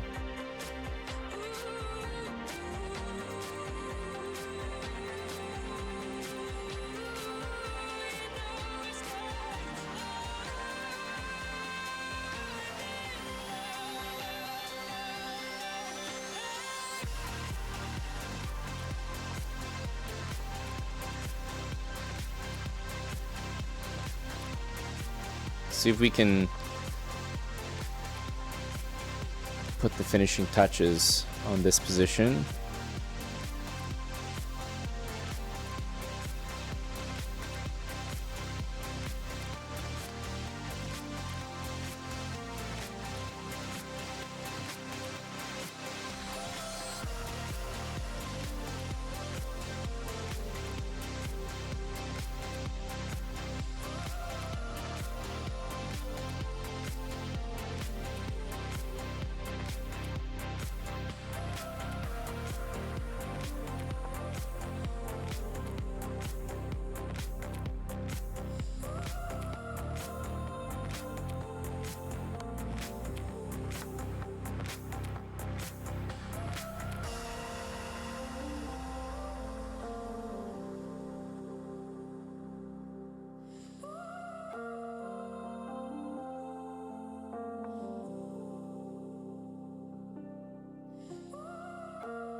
The knight will not reach f5 here, so I think this move is good.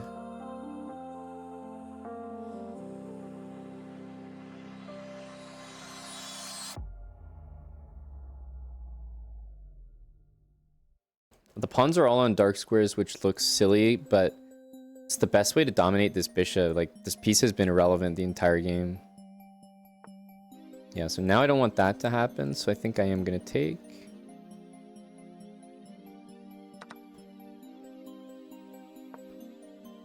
Bring the rook over, and I should be able to get f5 in.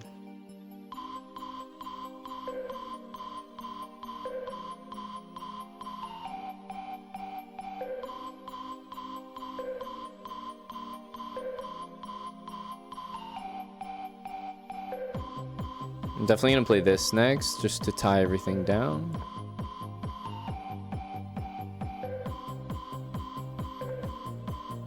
Now this, there's no d5, so...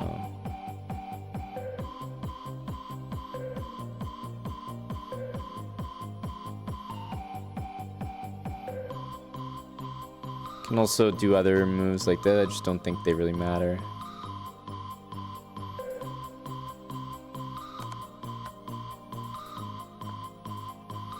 And you're ready to flow.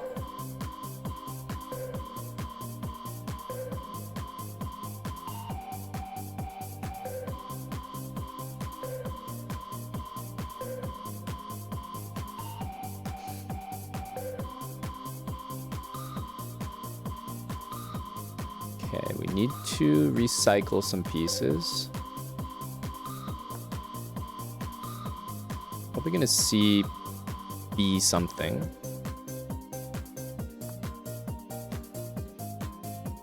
Surprisingly, no.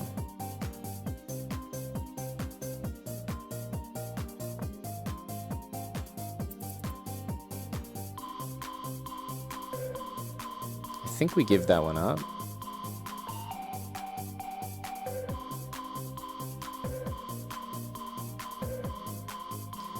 Bishop takes rook f7 will lead to some sort of mate, so you can check. I'll go back.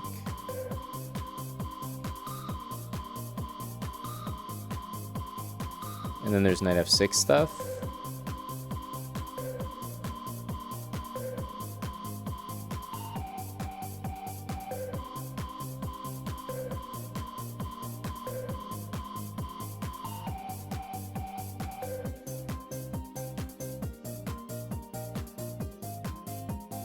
Amazingly, we're still not even up a pawn, but it definitely feels like we're doing something.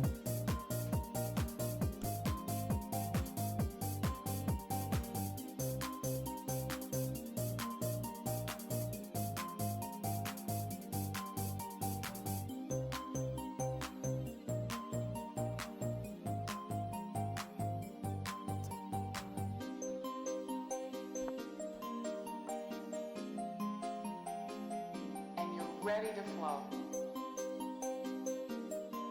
Rook f7, rook c5. I didn't really see the finish line, so...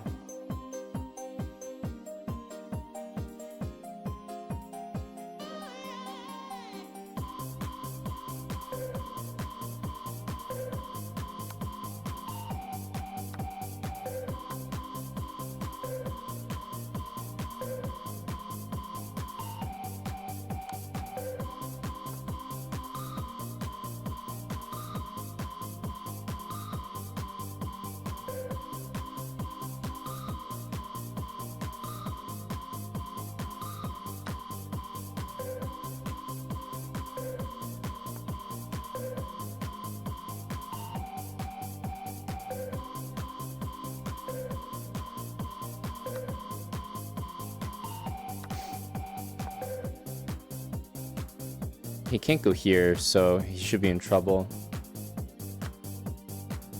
Because we can also take this.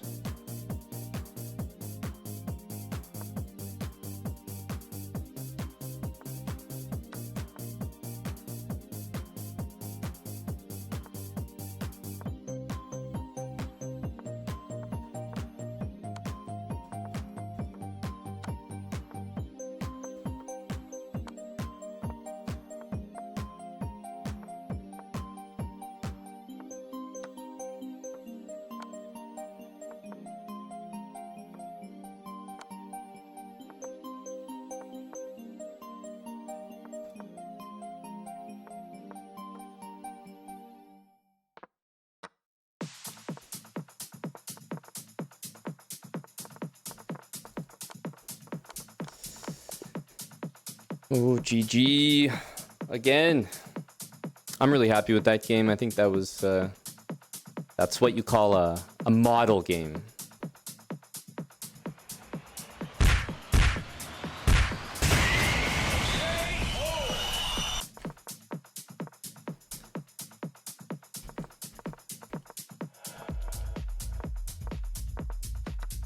Yeah, from here, I mean, I would just be so disappointed not to win it. Just like literally it could not get better than this, and I probably missed some like really nice moves, but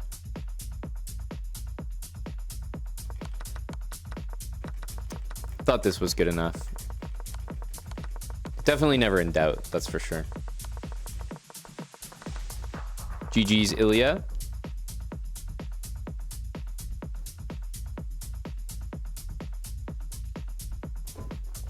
The only moment that Black Cat, I think, yeah, it is Gakos. It is. It's the same line. It was B5 at the start.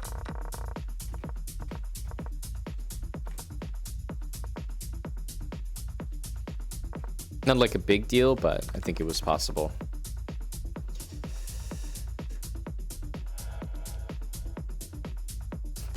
$89.4. I think it's because we kept like, we never gave up our advantage, but we never cashed it in. And I think the engine would want me like earlier to just like here. Knight b6 is great, but I think the engine wants like this and like try to go win a pawn. But to me, that doesn't make a lot of sense with a5 loose. And I'd rather like build it up slowly.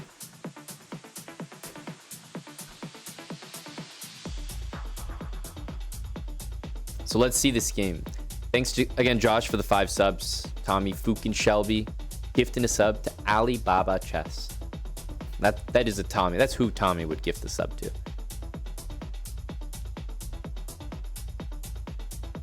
Oh, wait, the game is live right now.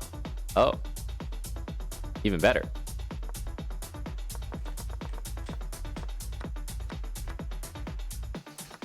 Oh, yeah. So this is not how I recommend to play the London, but obviously for these guys, it's more of a move order thing. Like against d4, he wouldn't just rock a London, probably because there's so many nice King's Indian lines to play against it. But once he sees d5, then he'll go like this. But my London is without this because there are some tougher lines that you have to put up with here.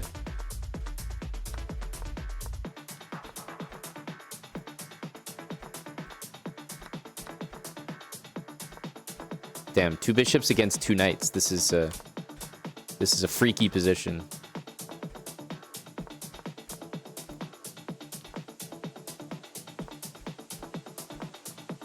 Holy. F5, G4, Rook, G1. You're telling me this was a London?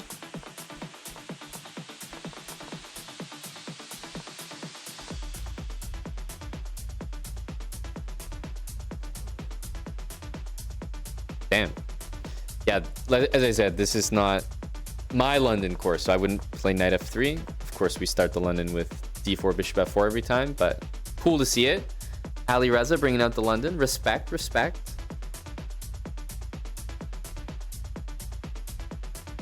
There's so much happening right now. The whole Sinquefield is on. There's Bughouse in 10 minutes. Magnus is close to adopting in against Naroditsky. You see, once Magnus gets rolling, it's done. 6, I wouldn't say is close to adopting, but I get your point.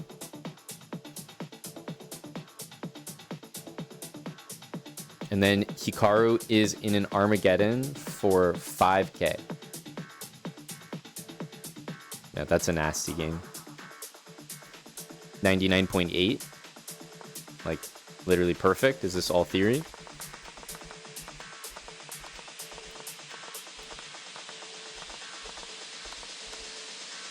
Pretty much.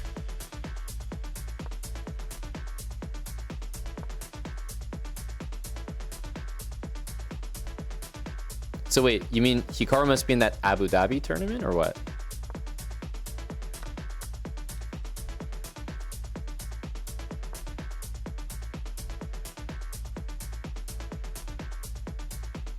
Online Swiss?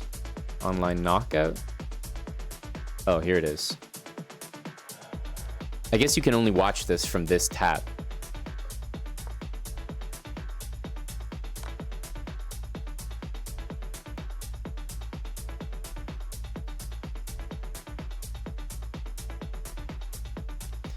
So wait, semifinals were these two. Which means if this is the final, this is like for 3rd place. Interesting. Interesting. Also interesting. pick alerts.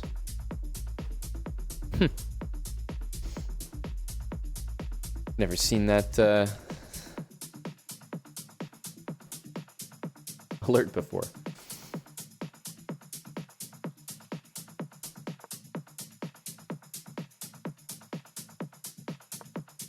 Hickey bids 409. Is there like an official coverage? I guess Hikaru himself is streaming. Pick fed with the raid just in time.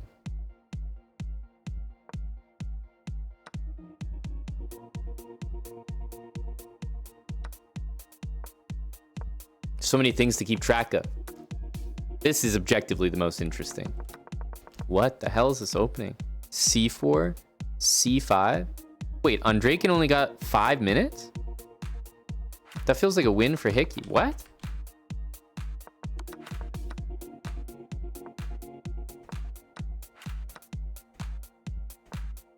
You're telling me that Hikaru is not even a minute down and he gets draw odds? What?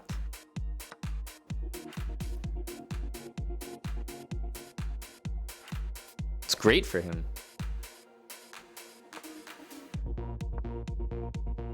I don't think so, real deal. I don't think so.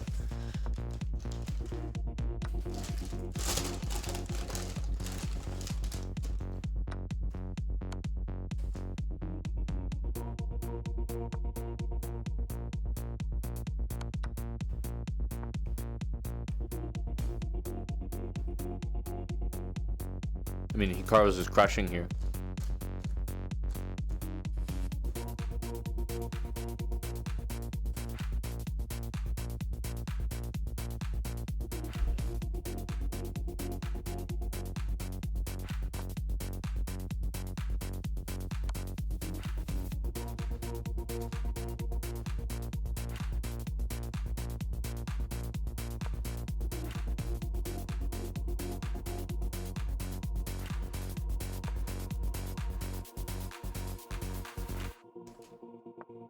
There's no hope here. What the hell's Andraken doing?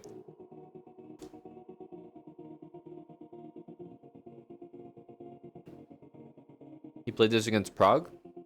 Oh, then I stand corrected.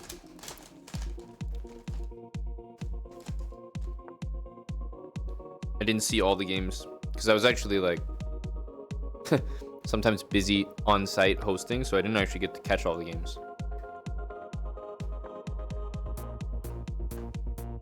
So I don't have a very strong memory, but I know that Hikaru in general was playing some very risky stuff in the candidates, which I actually kind of liked. Thought it was fun to watch.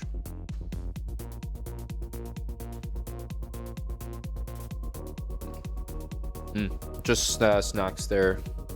Chris?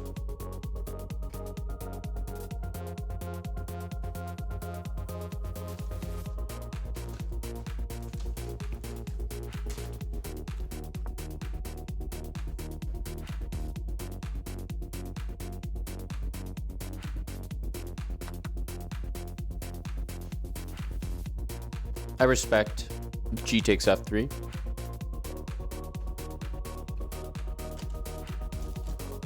No, it's not, Chris. I'm at the cave here. I don't have that.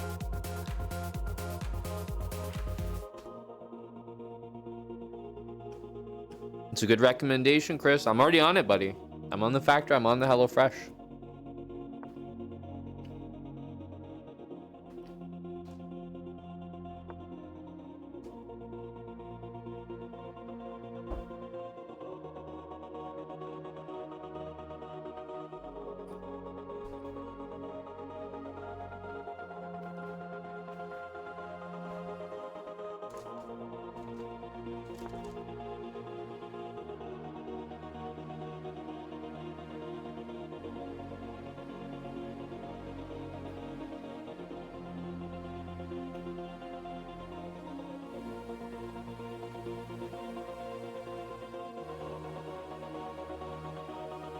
So the bishop on b3 is actually quite strong.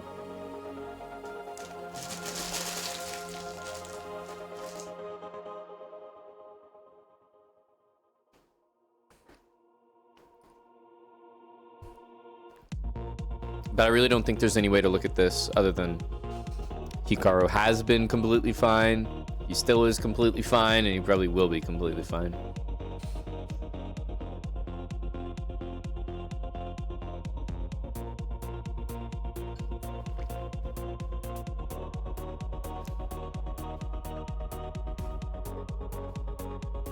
It's just so easy to play in the dark squares, you know?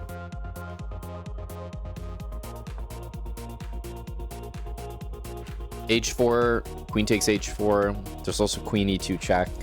I don't even know if that's a good move, but it is playable.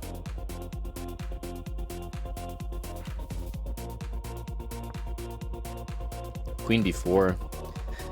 Great move because it threatens rook E1 check, and then you get to trade rooks on G1. Way better than queen E1 check, and it threatens rook E1 check, followed by a knight H4 move.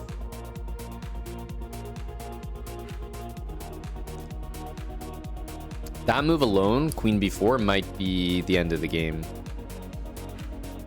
I feel like Hikaru has this. He's also up on time, so feels like a very easy win. But ever since the opening, I mean, this game has felt completely dead.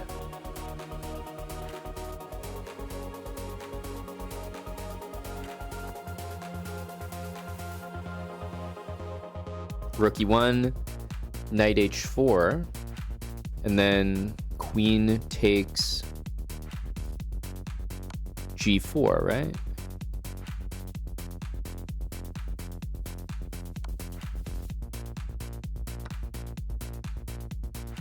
Oh? I'm not sure. I'm not sure I agree with that. I would take the queen here. You only need to draw. You're at 45 seconds. I wouldn't even think twice. I mean, every variation was lost for white there, so yeah, there's not really anything to play for here.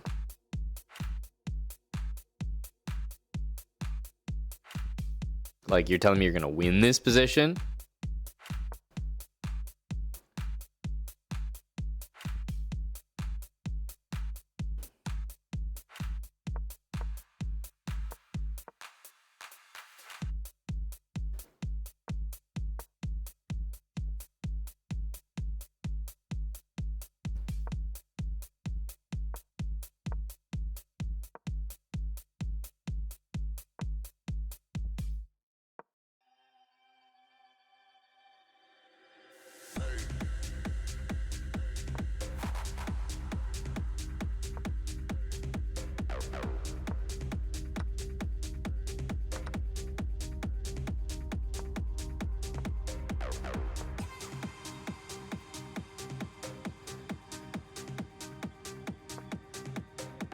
Nice move, rook d3.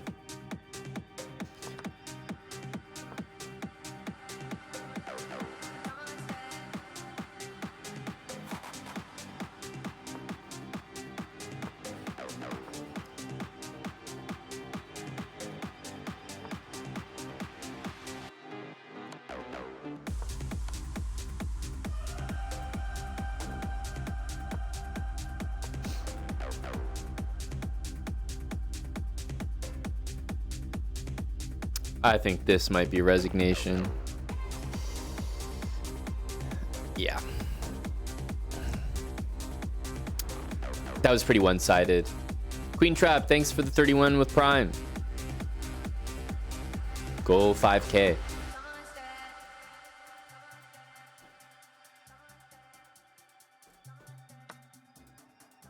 Uh-oh, 20. It's getting close now, right? 8 in a row. I'm like the NFL red zone. I'm bringing you where all the highlights are. Hickey wins 5K. Back to the Magnus match.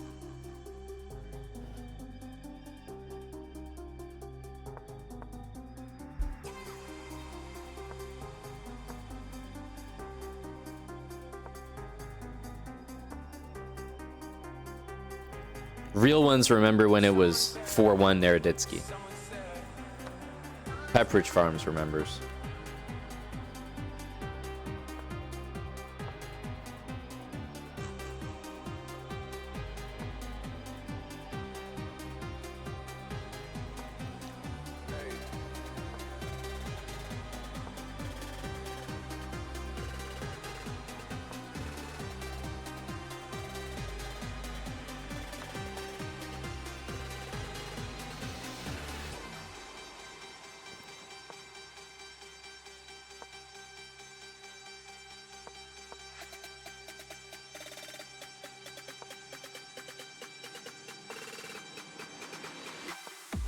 Pawns are connecting. It's not that easy. 96. And 96 is good.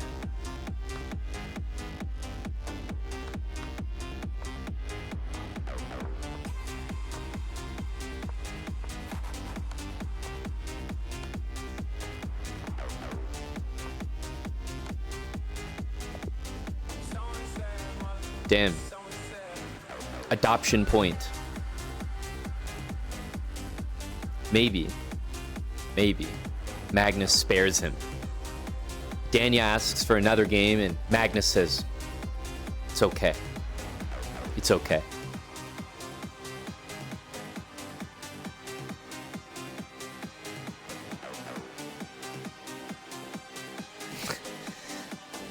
Give him the warrior exit.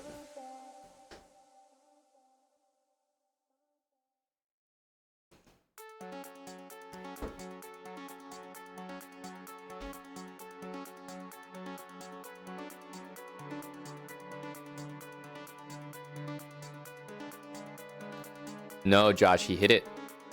He's over 3,300. That's what I was saying about chess.com. They changed something recently.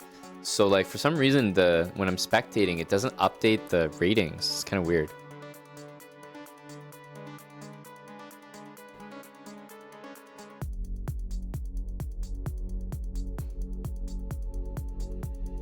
Oh, Neraditsky's in another game. So it's official. It only went to 9. But like, these are some dirty accuracies. 91, 99, 93, 94.5, 95, 99, 99, 94. I mean, how do you even fight? How do you even fight against that? You can play the best chess of your life and lose easily. Easily.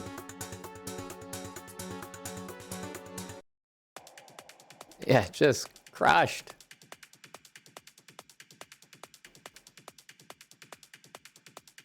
Okay, and we still have... Yes, the Sinquefield games.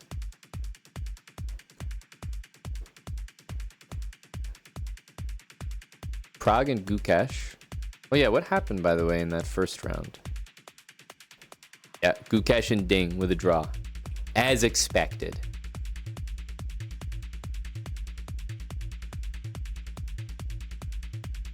I haven't actually looked at these games.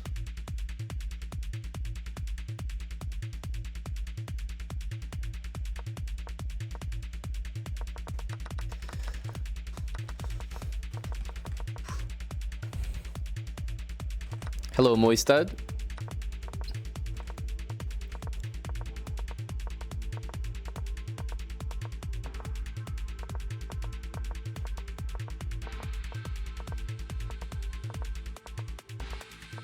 Yeah, it feels like White's the one playing on here.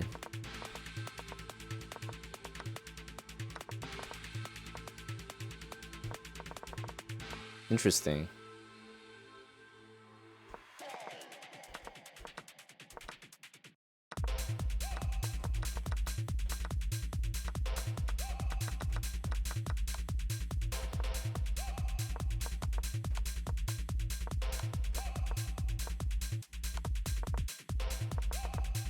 Wow.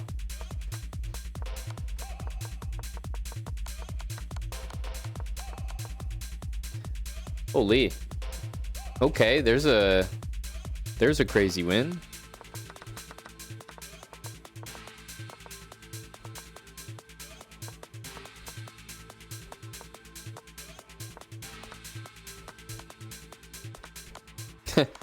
Brilliancy farming. Go Ding.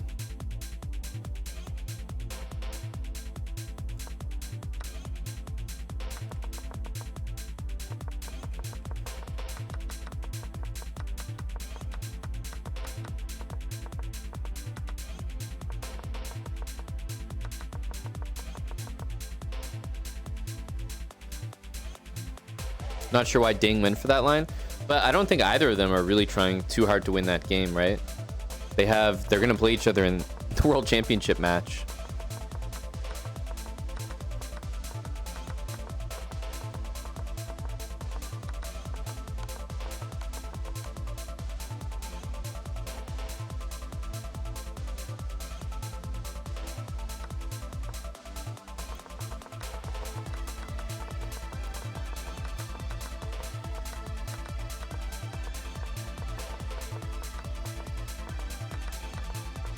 What kind of sweaty stuff is this?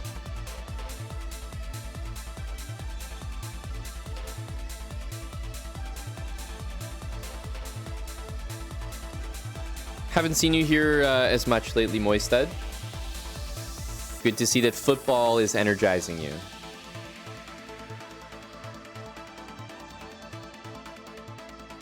And what? 5 draws here?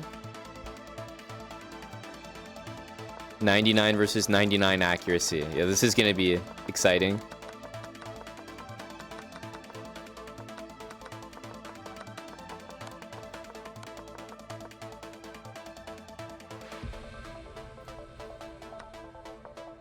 He's a real searcher. What's he searching for? The ride. The ultimate ride.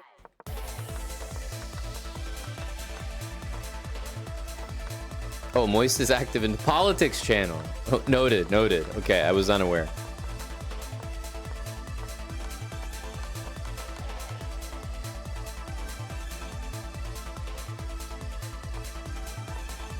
Dude, Ding is always brilliancy farming. He's at it again here.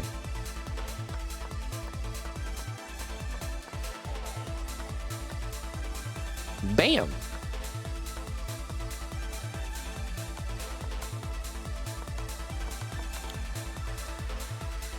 Go Ding.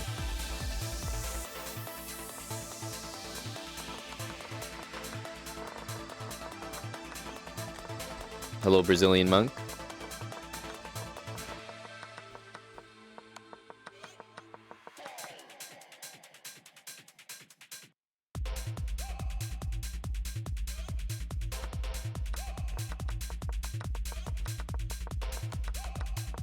I'm just catching up on these games.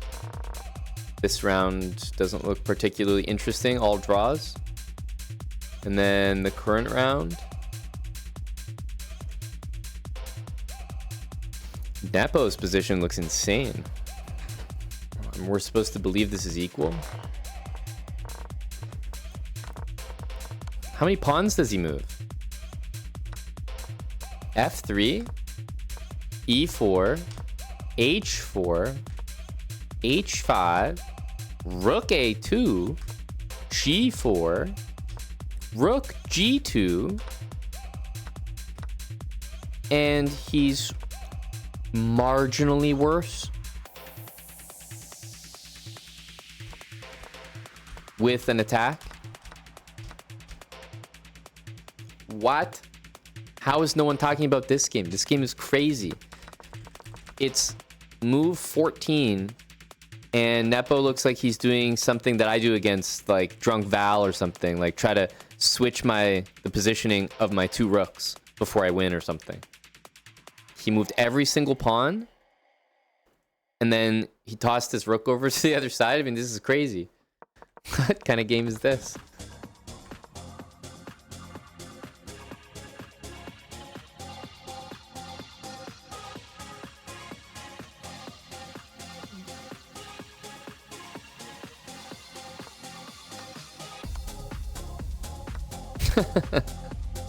What?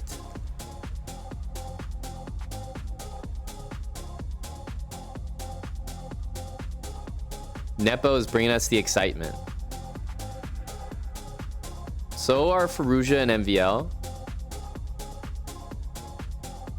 Ding and Wesley. Ding's been bringing the spice.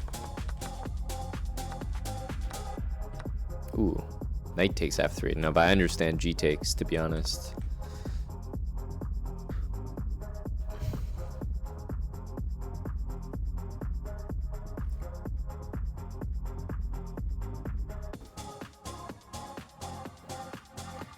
Okay. Rapid leaderboard. We're ascending, but we're not quite there yet. Not quite there yet. We're being held back.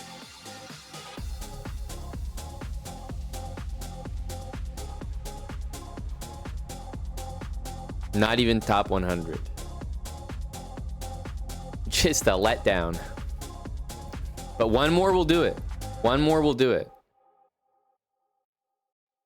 2592.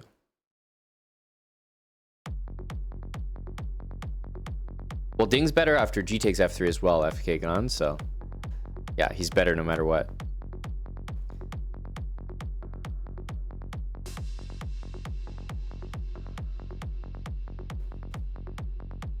Yep, top 100 player of all time incoming. Of all time.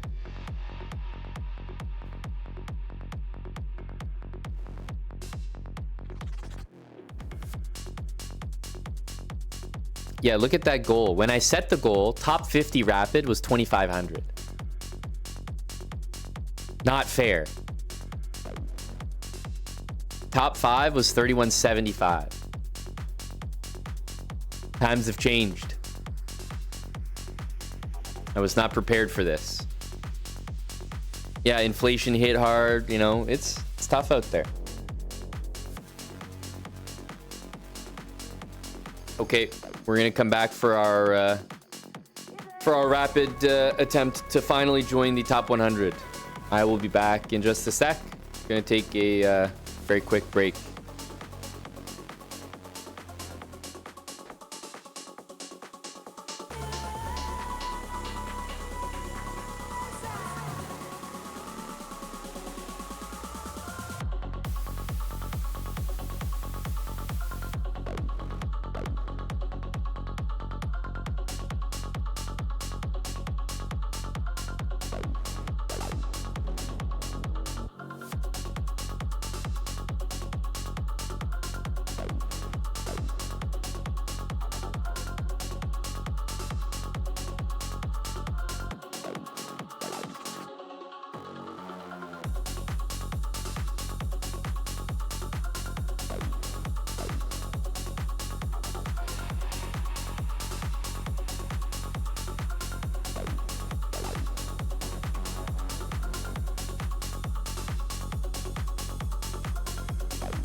Hello.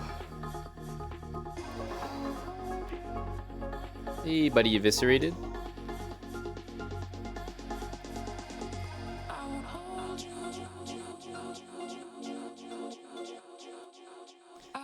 He's a mana nerd.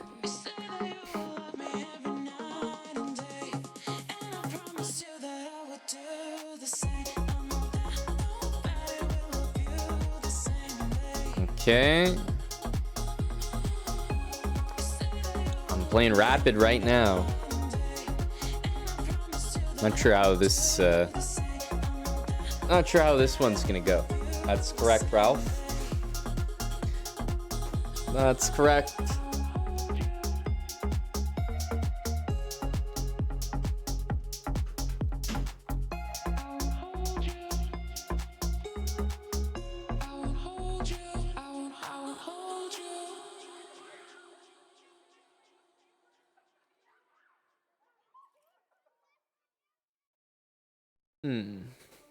Pulling myself out of line,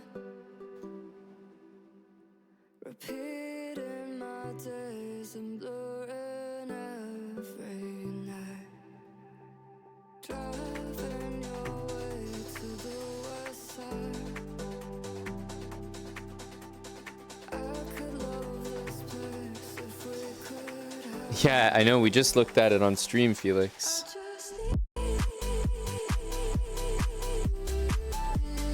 Okay. A bunch of potential moves here. A3, there's no A4 from what I remember. Okay, bishop G5. Interesting.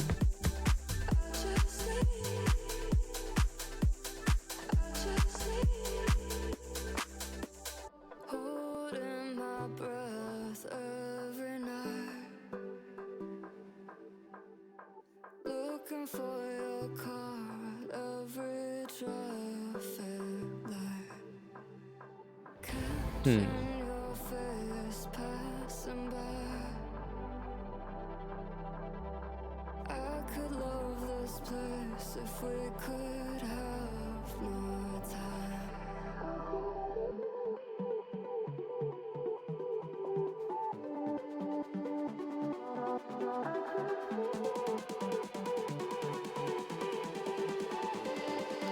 E6 F3 probably. Sunbro TV, thanks for the 26 months with Prime.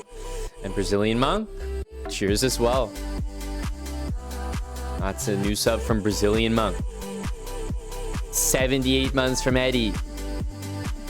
The double dipping continues. Hello, Eddie. You do eviscerate it. Yeah, you absolutely do.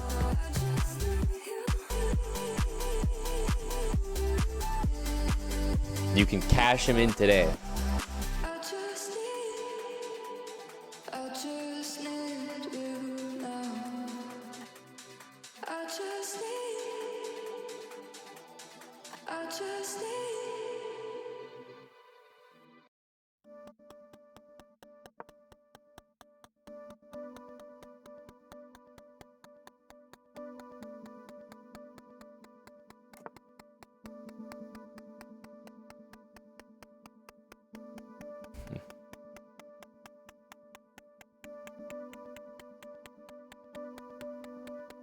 Forms and shapes.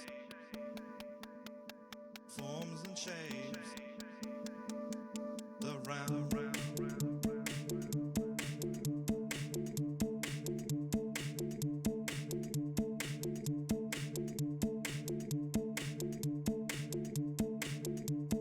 Forms and shapes. The round. A4 knight takes A4.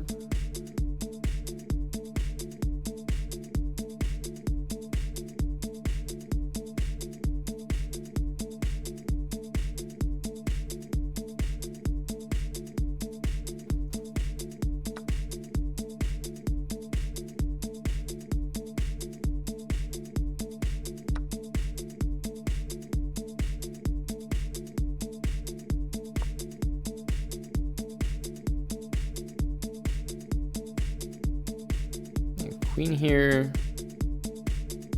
I don't know how this works, but G5.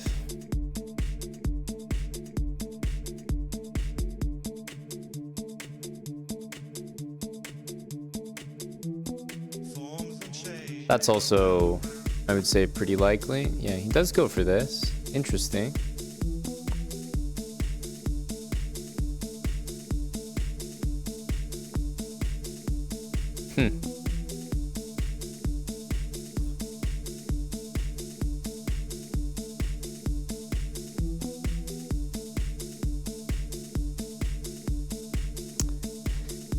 Well,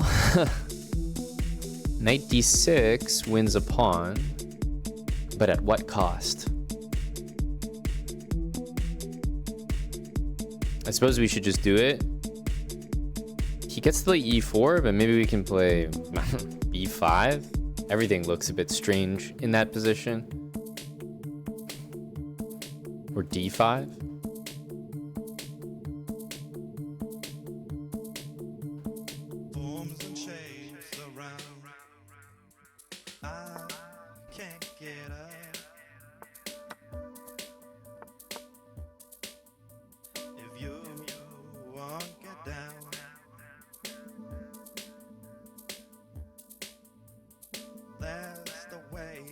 Even if we lose this pawn somehow, I think I'm okay with the position. Queen e7 feels like where we want to go next.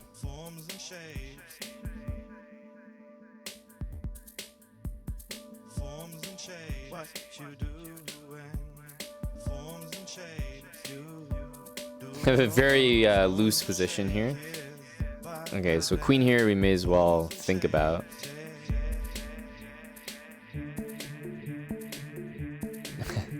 I have a feeling it's probably okay.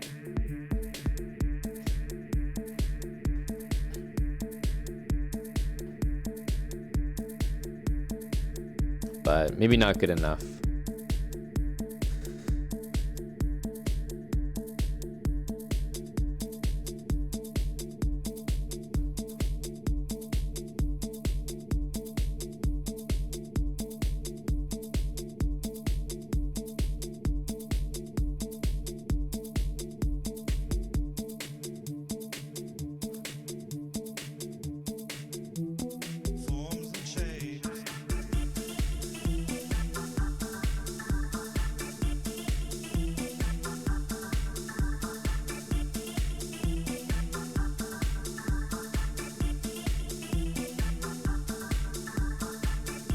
Wow. So many variations here. This one really stands out.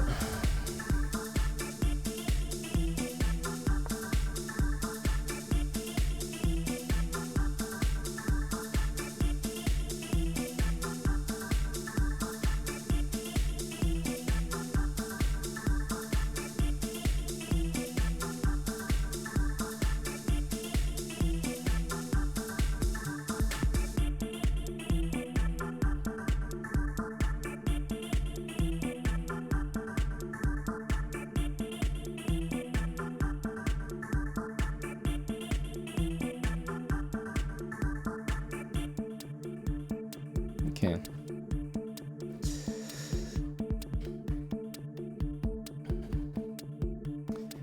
I'm not going for this because I'm delivering a mate or anything, but I don't know, the queen just seems so offside in these lines.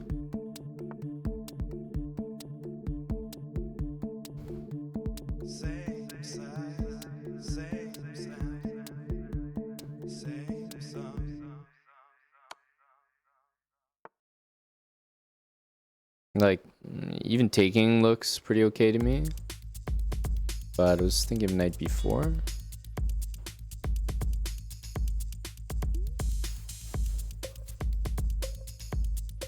Because even like running the pawn is tempting. I think that's a little bit slow.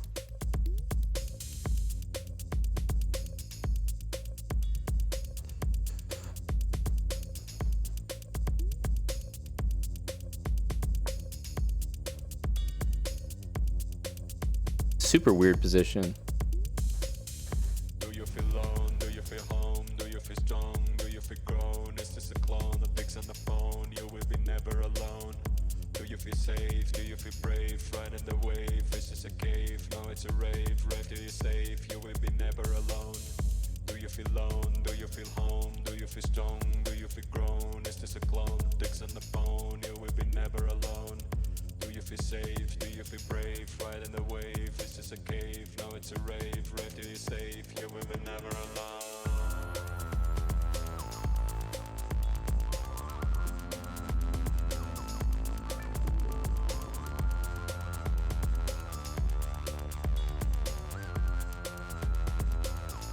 You will be never alone.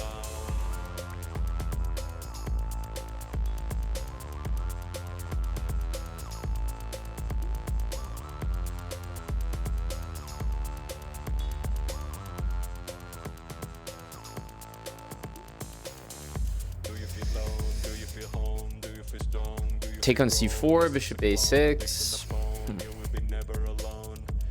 Because I'm definitely going to beat down a piece in these lines, but it just feels like we're going to have some type of pawns running down the board. This queen is definitely offside. It can join immediately though with f4, so I have to watch out for that. There's some cases where I could see even a queen trade we're still better after.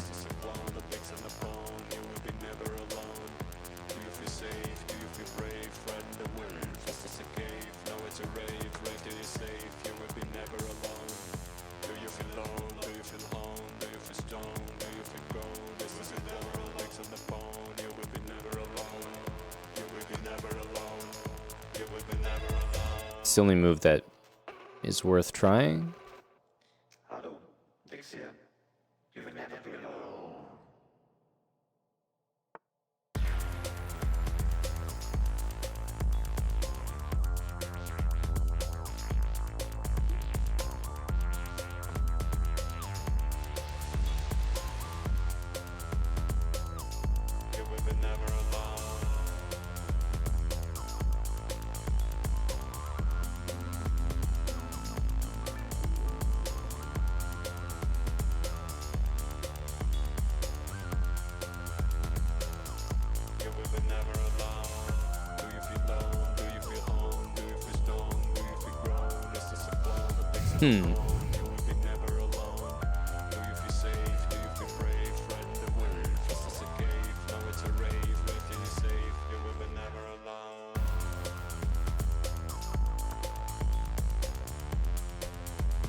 Time go by, brain on fry, all of them cross was out my mind. Maybe it was all your style. Maybe I was getting too cold. Maybe we ready to go. Tossing and turning the night. Rather be wrong, say you right. And I got that something. Say you can't function. On your way home as a precaution. And we both done bad stuff. Even if that sucks. Only want you. Got me on lock. Got me on passion. Yeah, yeah. You know you're lucky. You know you up me. But you don't trust me. It don't make no sense how you lucky. You know you up me. But you don't trust me. It don't make no sense. No sense. No sense. It don't make no sense. No sense. No sense. Should be 3 is annoying. Time go by. Brain on fry. All of them cross lines. Maybe I was out my mind. Maybe it was all your style. Maybe I was getting too cold. Only have a minute. I really want to play e5. I'm not convinced white's position is good. It also opens up that. King e2, I'm also very tempted by a4. As a precaution. And we both done bad stuff. Even if that sucks. Only want you. Got me on lock. Got me on passion. Yeah, yeah. You know you're lucky. You know you up me. But you don't trust me. It don't make no sense how you lucky. You know you up me. I mean, Trust me. It don't make no sense. No sense. No sense. No sense. It don't make we're just like going to lose, most likely. It's such a shame. I'm only not able to play on because of the time, but I think the position is quite good.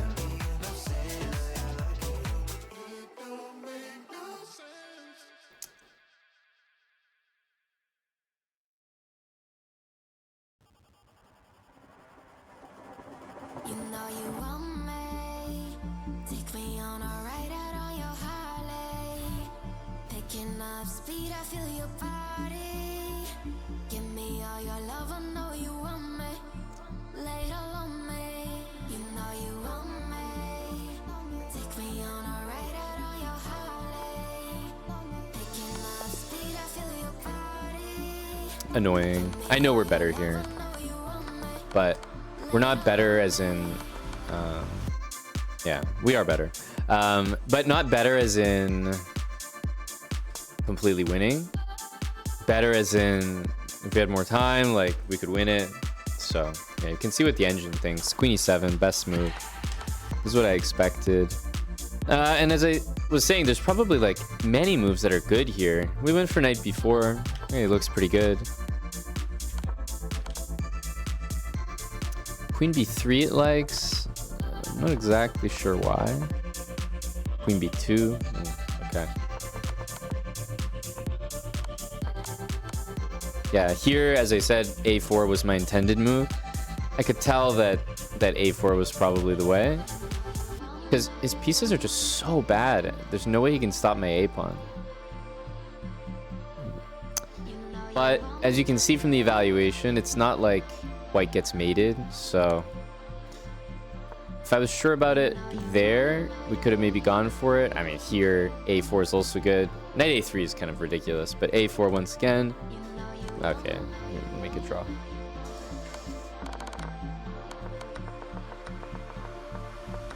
It was definitely a bad opening by white, but yeah, to be fair, I just couldn't get confident enough in the time that I had to be able to play a4. So maybe if we had if we were more dialed into the position, better instincts, we could have got there faster. But by the time I was confident enough, I also didn't have much time, and a very likely outcome would be losing from a better position there. So I'll take the draw, but I think white played pretty suspicious and should have been punished for playing like this. So it's kind of a shame that it didn't happen.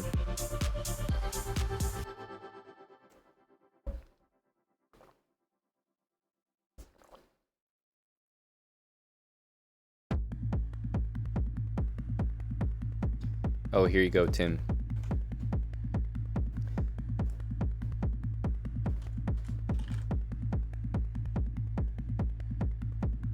You see? Hack's not so bad after all.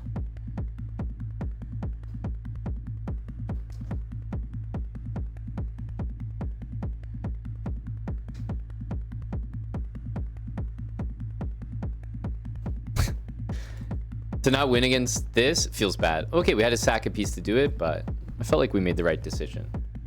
Tachi, thanks for the 26 months with Prime. We had Big Eddie resub.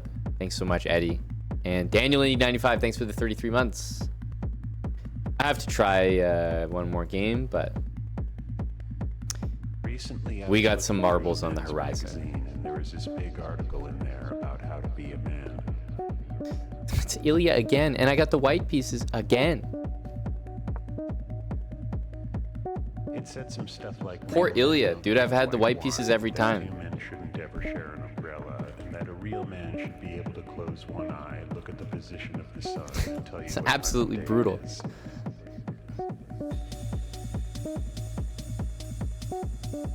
Well, not really, Chess Ninja. I mean, if someone 2400 is trying to play Rapid, and I'm trying to play Rapid, there's not that many people in the pool, so we're just going to run into each other. Men smelled like aftershave and wore neckties and drank. I mean, he could be, but I'm just saying there's another very plausible possibility. Okito Poki, thanks for the 500 bits. Yeah, I really appreciate it. That was a great day. Best title Tuesday in a long time, probably ever. We've had some pretty good and fun title Tuesdays, other than that one, even though we haven't scored as well as we did. But I wonder if anyone else thinks it's kind of a confusing time to be a man.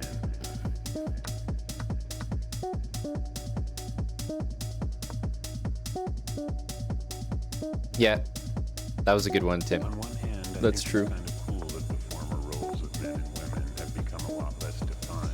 But on the other hand, I always feel sort of cool whenever I'm working with power tools.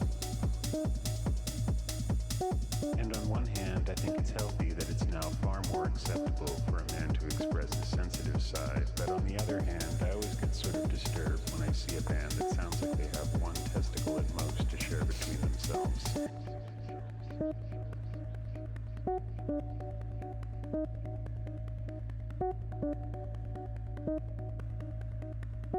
On one hand, I'm really quite happy that the balance of power between men and women is a lot more equal than it used to be, but on the other hand, I really dislike it when high-octane turbo-feminists seem to automatically assume that all men are chauvinistic pigs.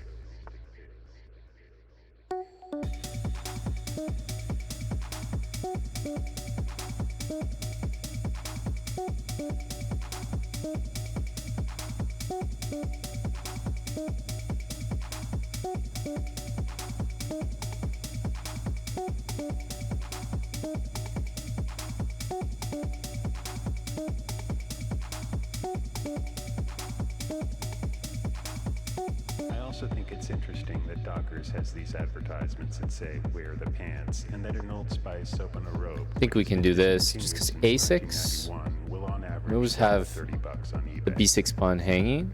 So A6 is not that easy to achieve.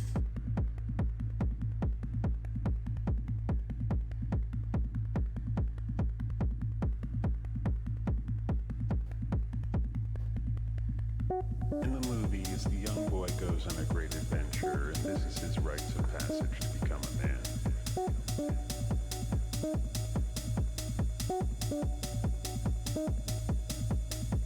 I wonder if I should have made more of an effort to go on a great adventure, because so far being a man doesn't feel much different than being an old kid.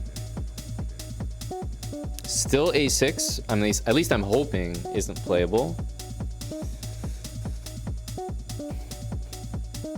Obviously, we had this exact same opening the last time that I played Ilya. He already wrote in chat to me, and I already said the same thing on stream.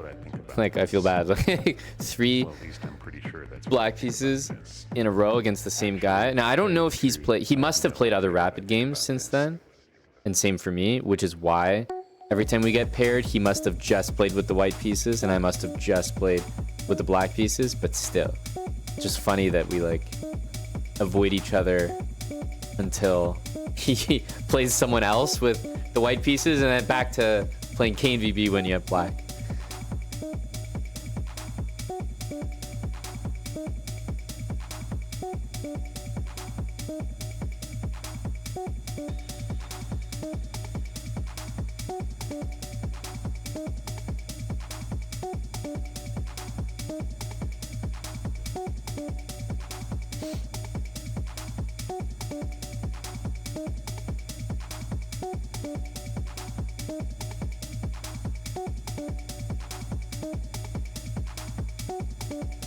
Yeah, knight d6 makes some sense.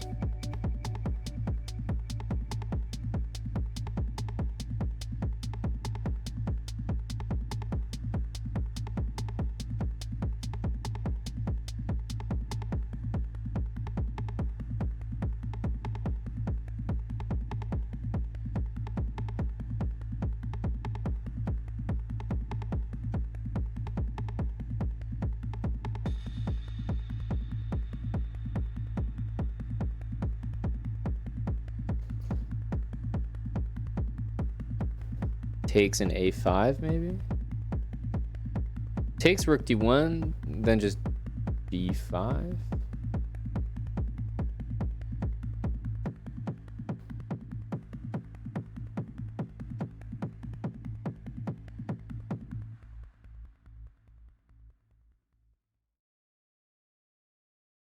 You never used to listen, now you do. There's few things in life, just me and you. You look good in sorrow, yeah, you do. I can tell you anything I like. What up, Sarah's God? You never used to listen, now you do.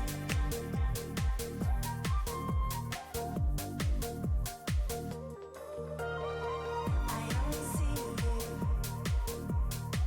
Pick up the camera, dry my eyes. I take it closer. I'm gonna try this. This is a threat. I think it has to be taken, but we'll see. There's other moves, maybe. Looks like it. Hello to Big Asios. I love a big ass.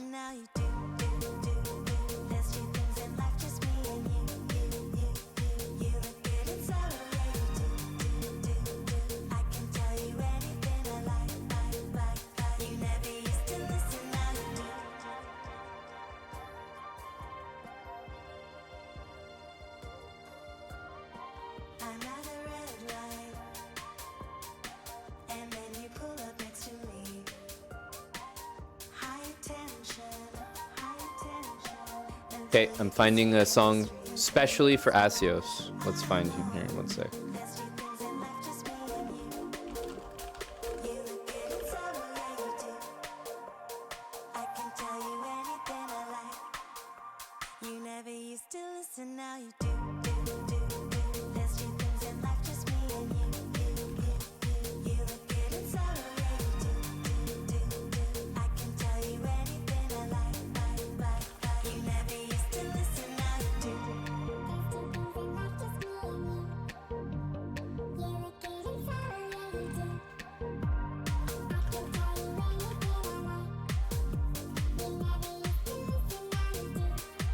It's worth it. I just have to find it. Heard it recently. I think you're gonna like it. Had to access my own Spotify. Man, even picking up this night, it's like laggy.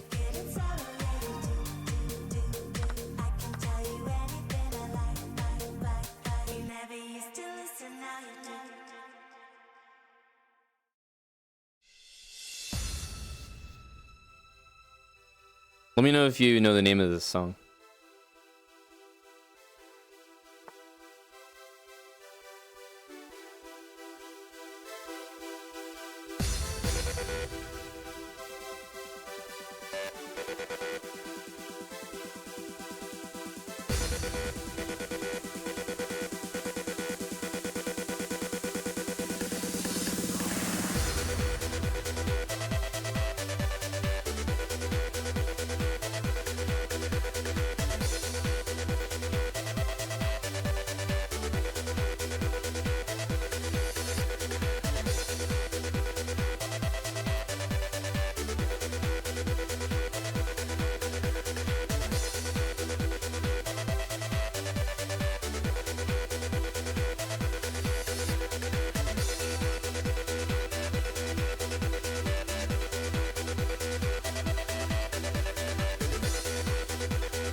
Okay, bishop e2.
This is my smallest advantage yet.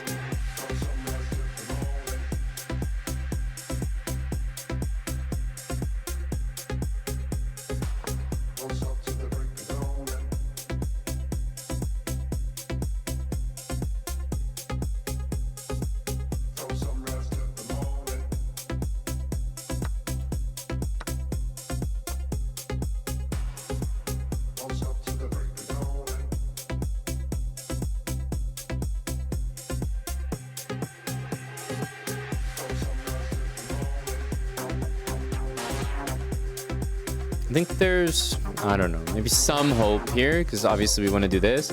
I like my structure better than his, because we all know where my bishop's going to go, so maybe try to put some pressure there.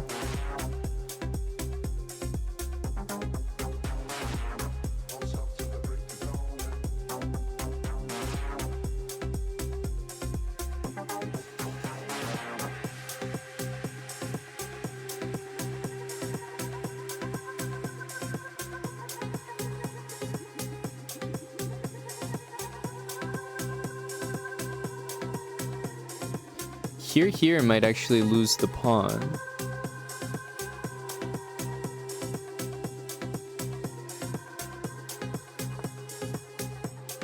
Getting the 7th rank feels pretty good.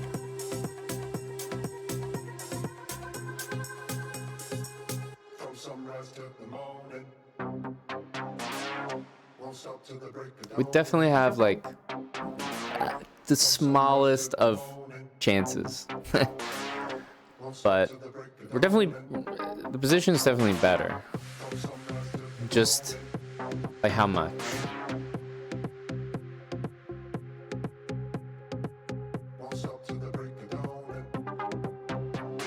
I think there are real questions being asked here. Yeah, like this, that's a pretty risky move for sure.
Taking up an empty pocket in the corner of my mind. I try to hide away the things I shouldn't find.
Feeling the silent moments, not a thought to cross my mind.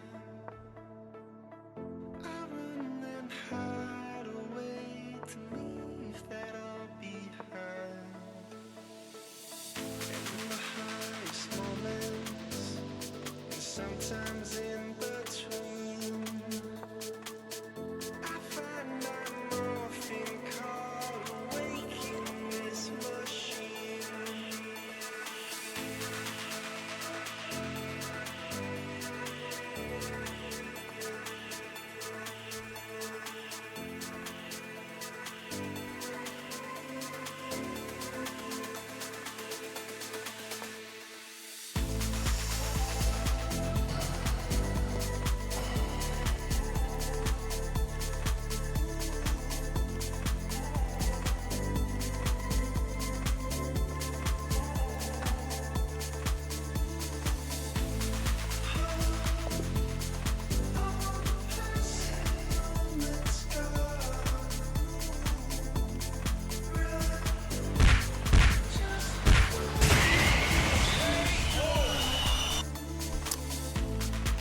was a pretty good game.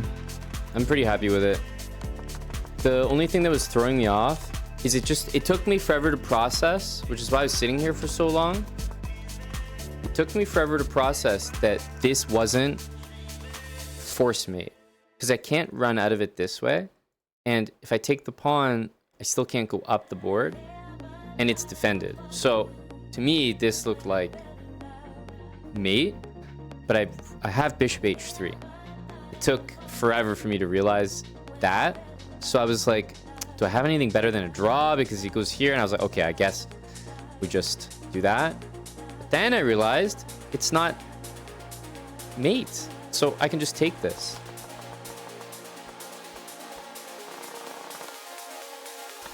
I mean, think about it.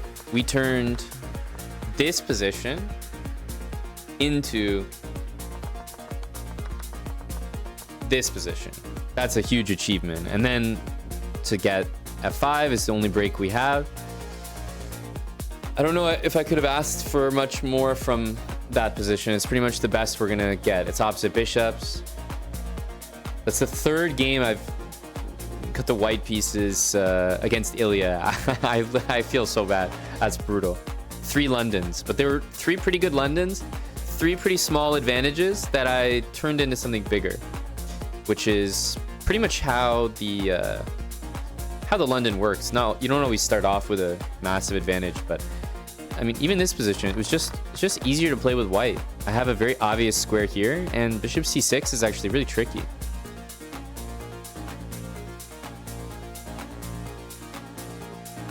And he gave me the a7 square, so then I thought things got pretty good here.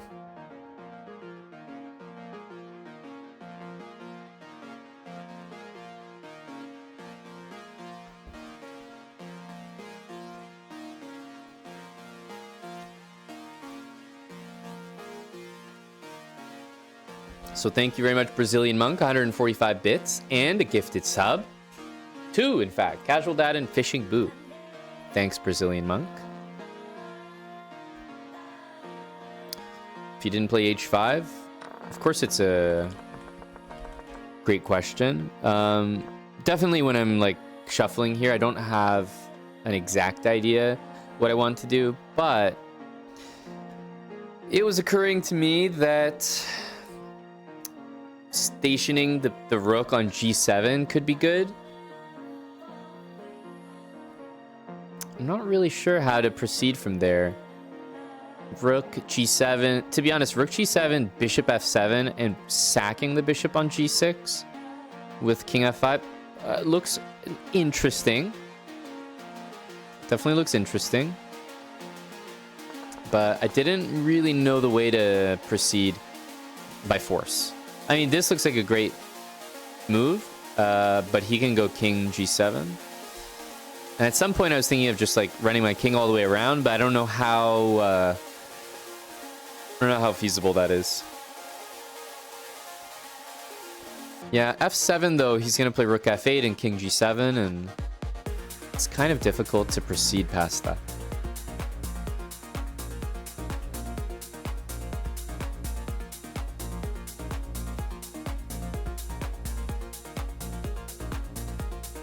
Yeah, well, I can't just sack the rook for this yet, Eddie, because after f6, I don't really have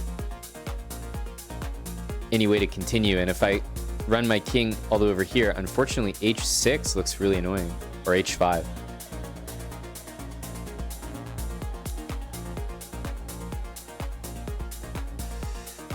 Yeah, and I also can't play f6 with the bishops on the board and run my king around, because at some point the bishop will just go to f4 and take all my pawns.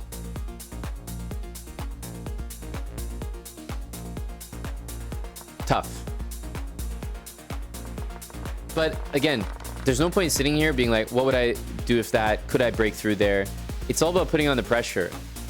Here, I'm not claiming I'm better, but I managed to turn this position into this, and then I turned this into this. So it's just like incremental gains. Maybe in the final position, there's no clear win, but if you put the pressure on enough, your opponents are going to make mistakes, especially with time getting lower. The way that this game went, it was very natural that at some point I would find a way to win it. At least that's the way it was feeling, right? Why did he randomly play h5?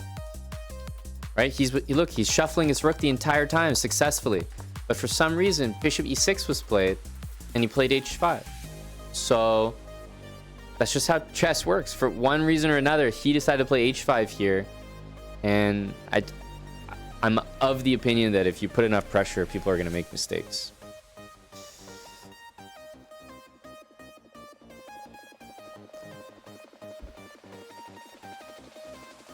Three very good and I think pretty instructive games against Ilya here. And yes, we may not have cracked the rapid leaderboard because of our draw. Let's see. Oh, we got in there. Did we replace someone? Yeah, we have the same rating as this guy, but get him out of there. Yeah, make way. Make way.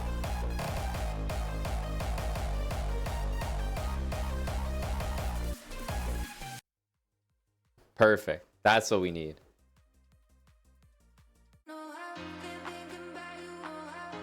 Tiebreakers count. Yeah, I learned that the hard way yesterday. There we go. All right, top 100. Obviously, the goal was top 50, which means we need 2650. It's going to be a tough grind. Very tough grind, but incremental goals, slowly but surely. Obviously, the next goal from here is 2600.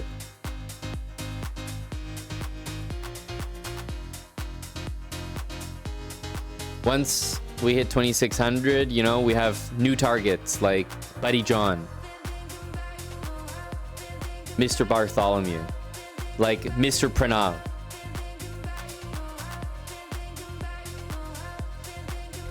Nope, sub him. No plans to do that.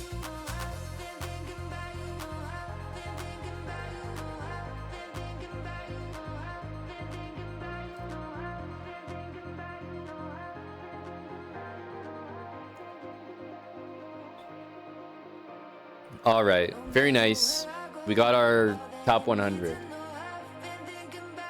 Is Eviscerated here? Maybe he can cash in now.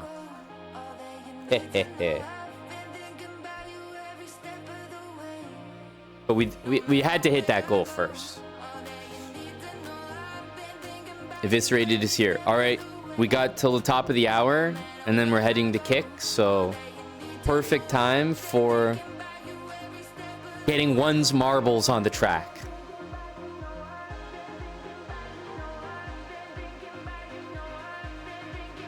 Eddie, I hope you're enjoying some Londons, buddy. Some slow end games, some small positional edges, massaging.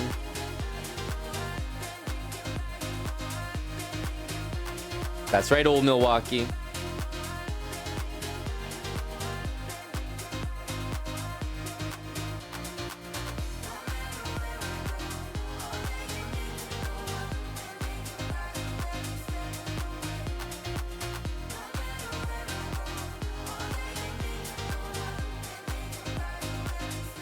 All right. Step right up, everyone. Step right up.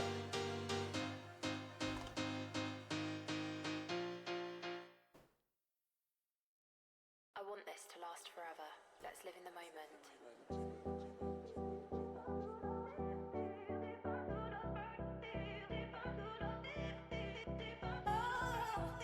Exclamation mark play.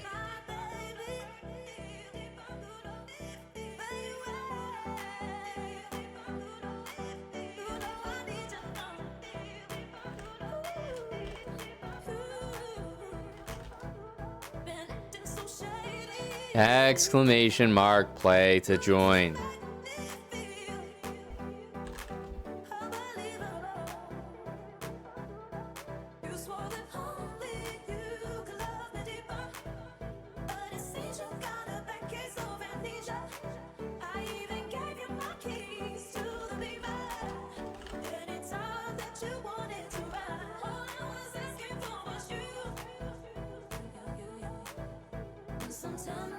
Exclamation mark play, get in here.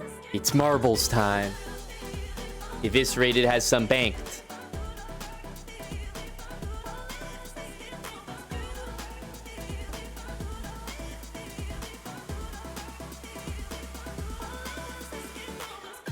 Sun and Leo 98, thank you very much for the 38 months.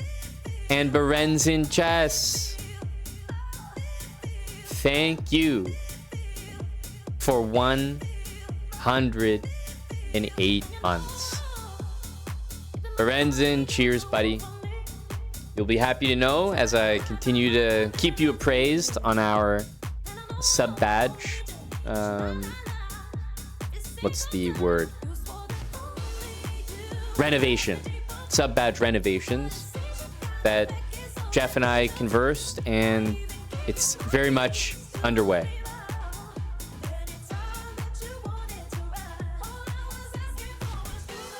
Do you hate London players? Get them on course to gain insight on this trash opening. You know what, Chess Ninja? I'm okay with that. I'm okay with that. If it sells, it sells. I don't question it. A sale is a sale.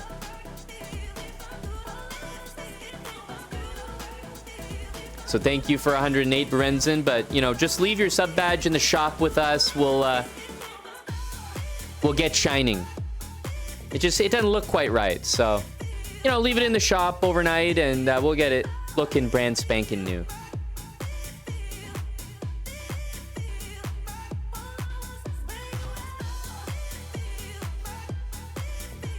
Nepo beat Geary. Ooh. I want to see that. Guys, join this marbles race. We're starting very, very soon.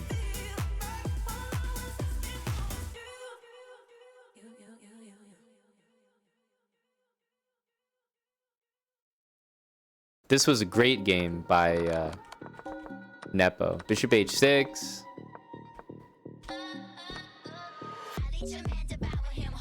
Oh my god. He's almost threatening queen takes h6. He's threatening rook h8 is what he is threatening.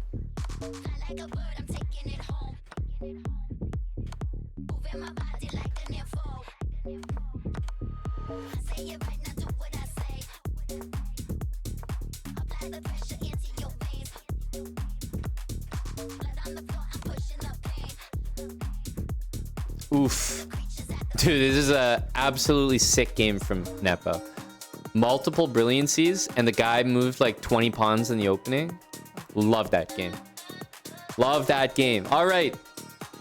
We're starting. Salty's here. Classical chess. Yep. You would have thought it was a goddamn bullet game.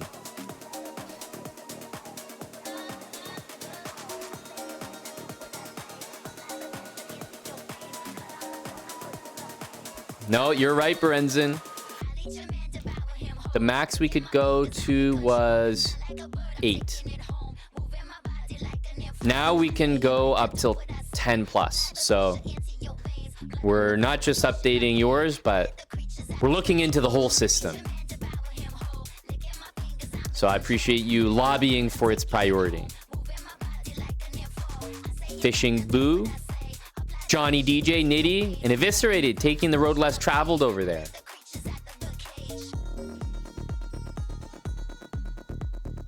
Eviscerated, landing.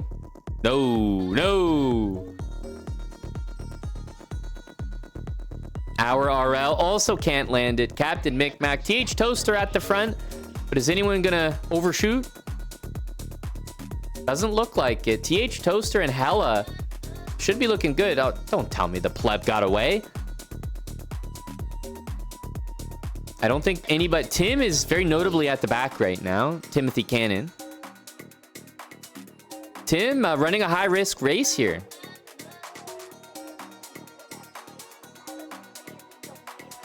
Yeah, this could be bad news for Tim because nobody is actually finishing the race for any time in the next couple seconds, which means that DNF line is going to be delayed, which means that Tim is going to be very notably at the back. Yes. Look at the devious plebs. Chess Ninja D1. Oh my goodness. Chess Ninja D1. I think he got energized. Oh, he got shot back. Chess Ninja. Oh, what a choke. And Queen Trap jumps in there. If only Chess Ninja had the London course. Queen Trap.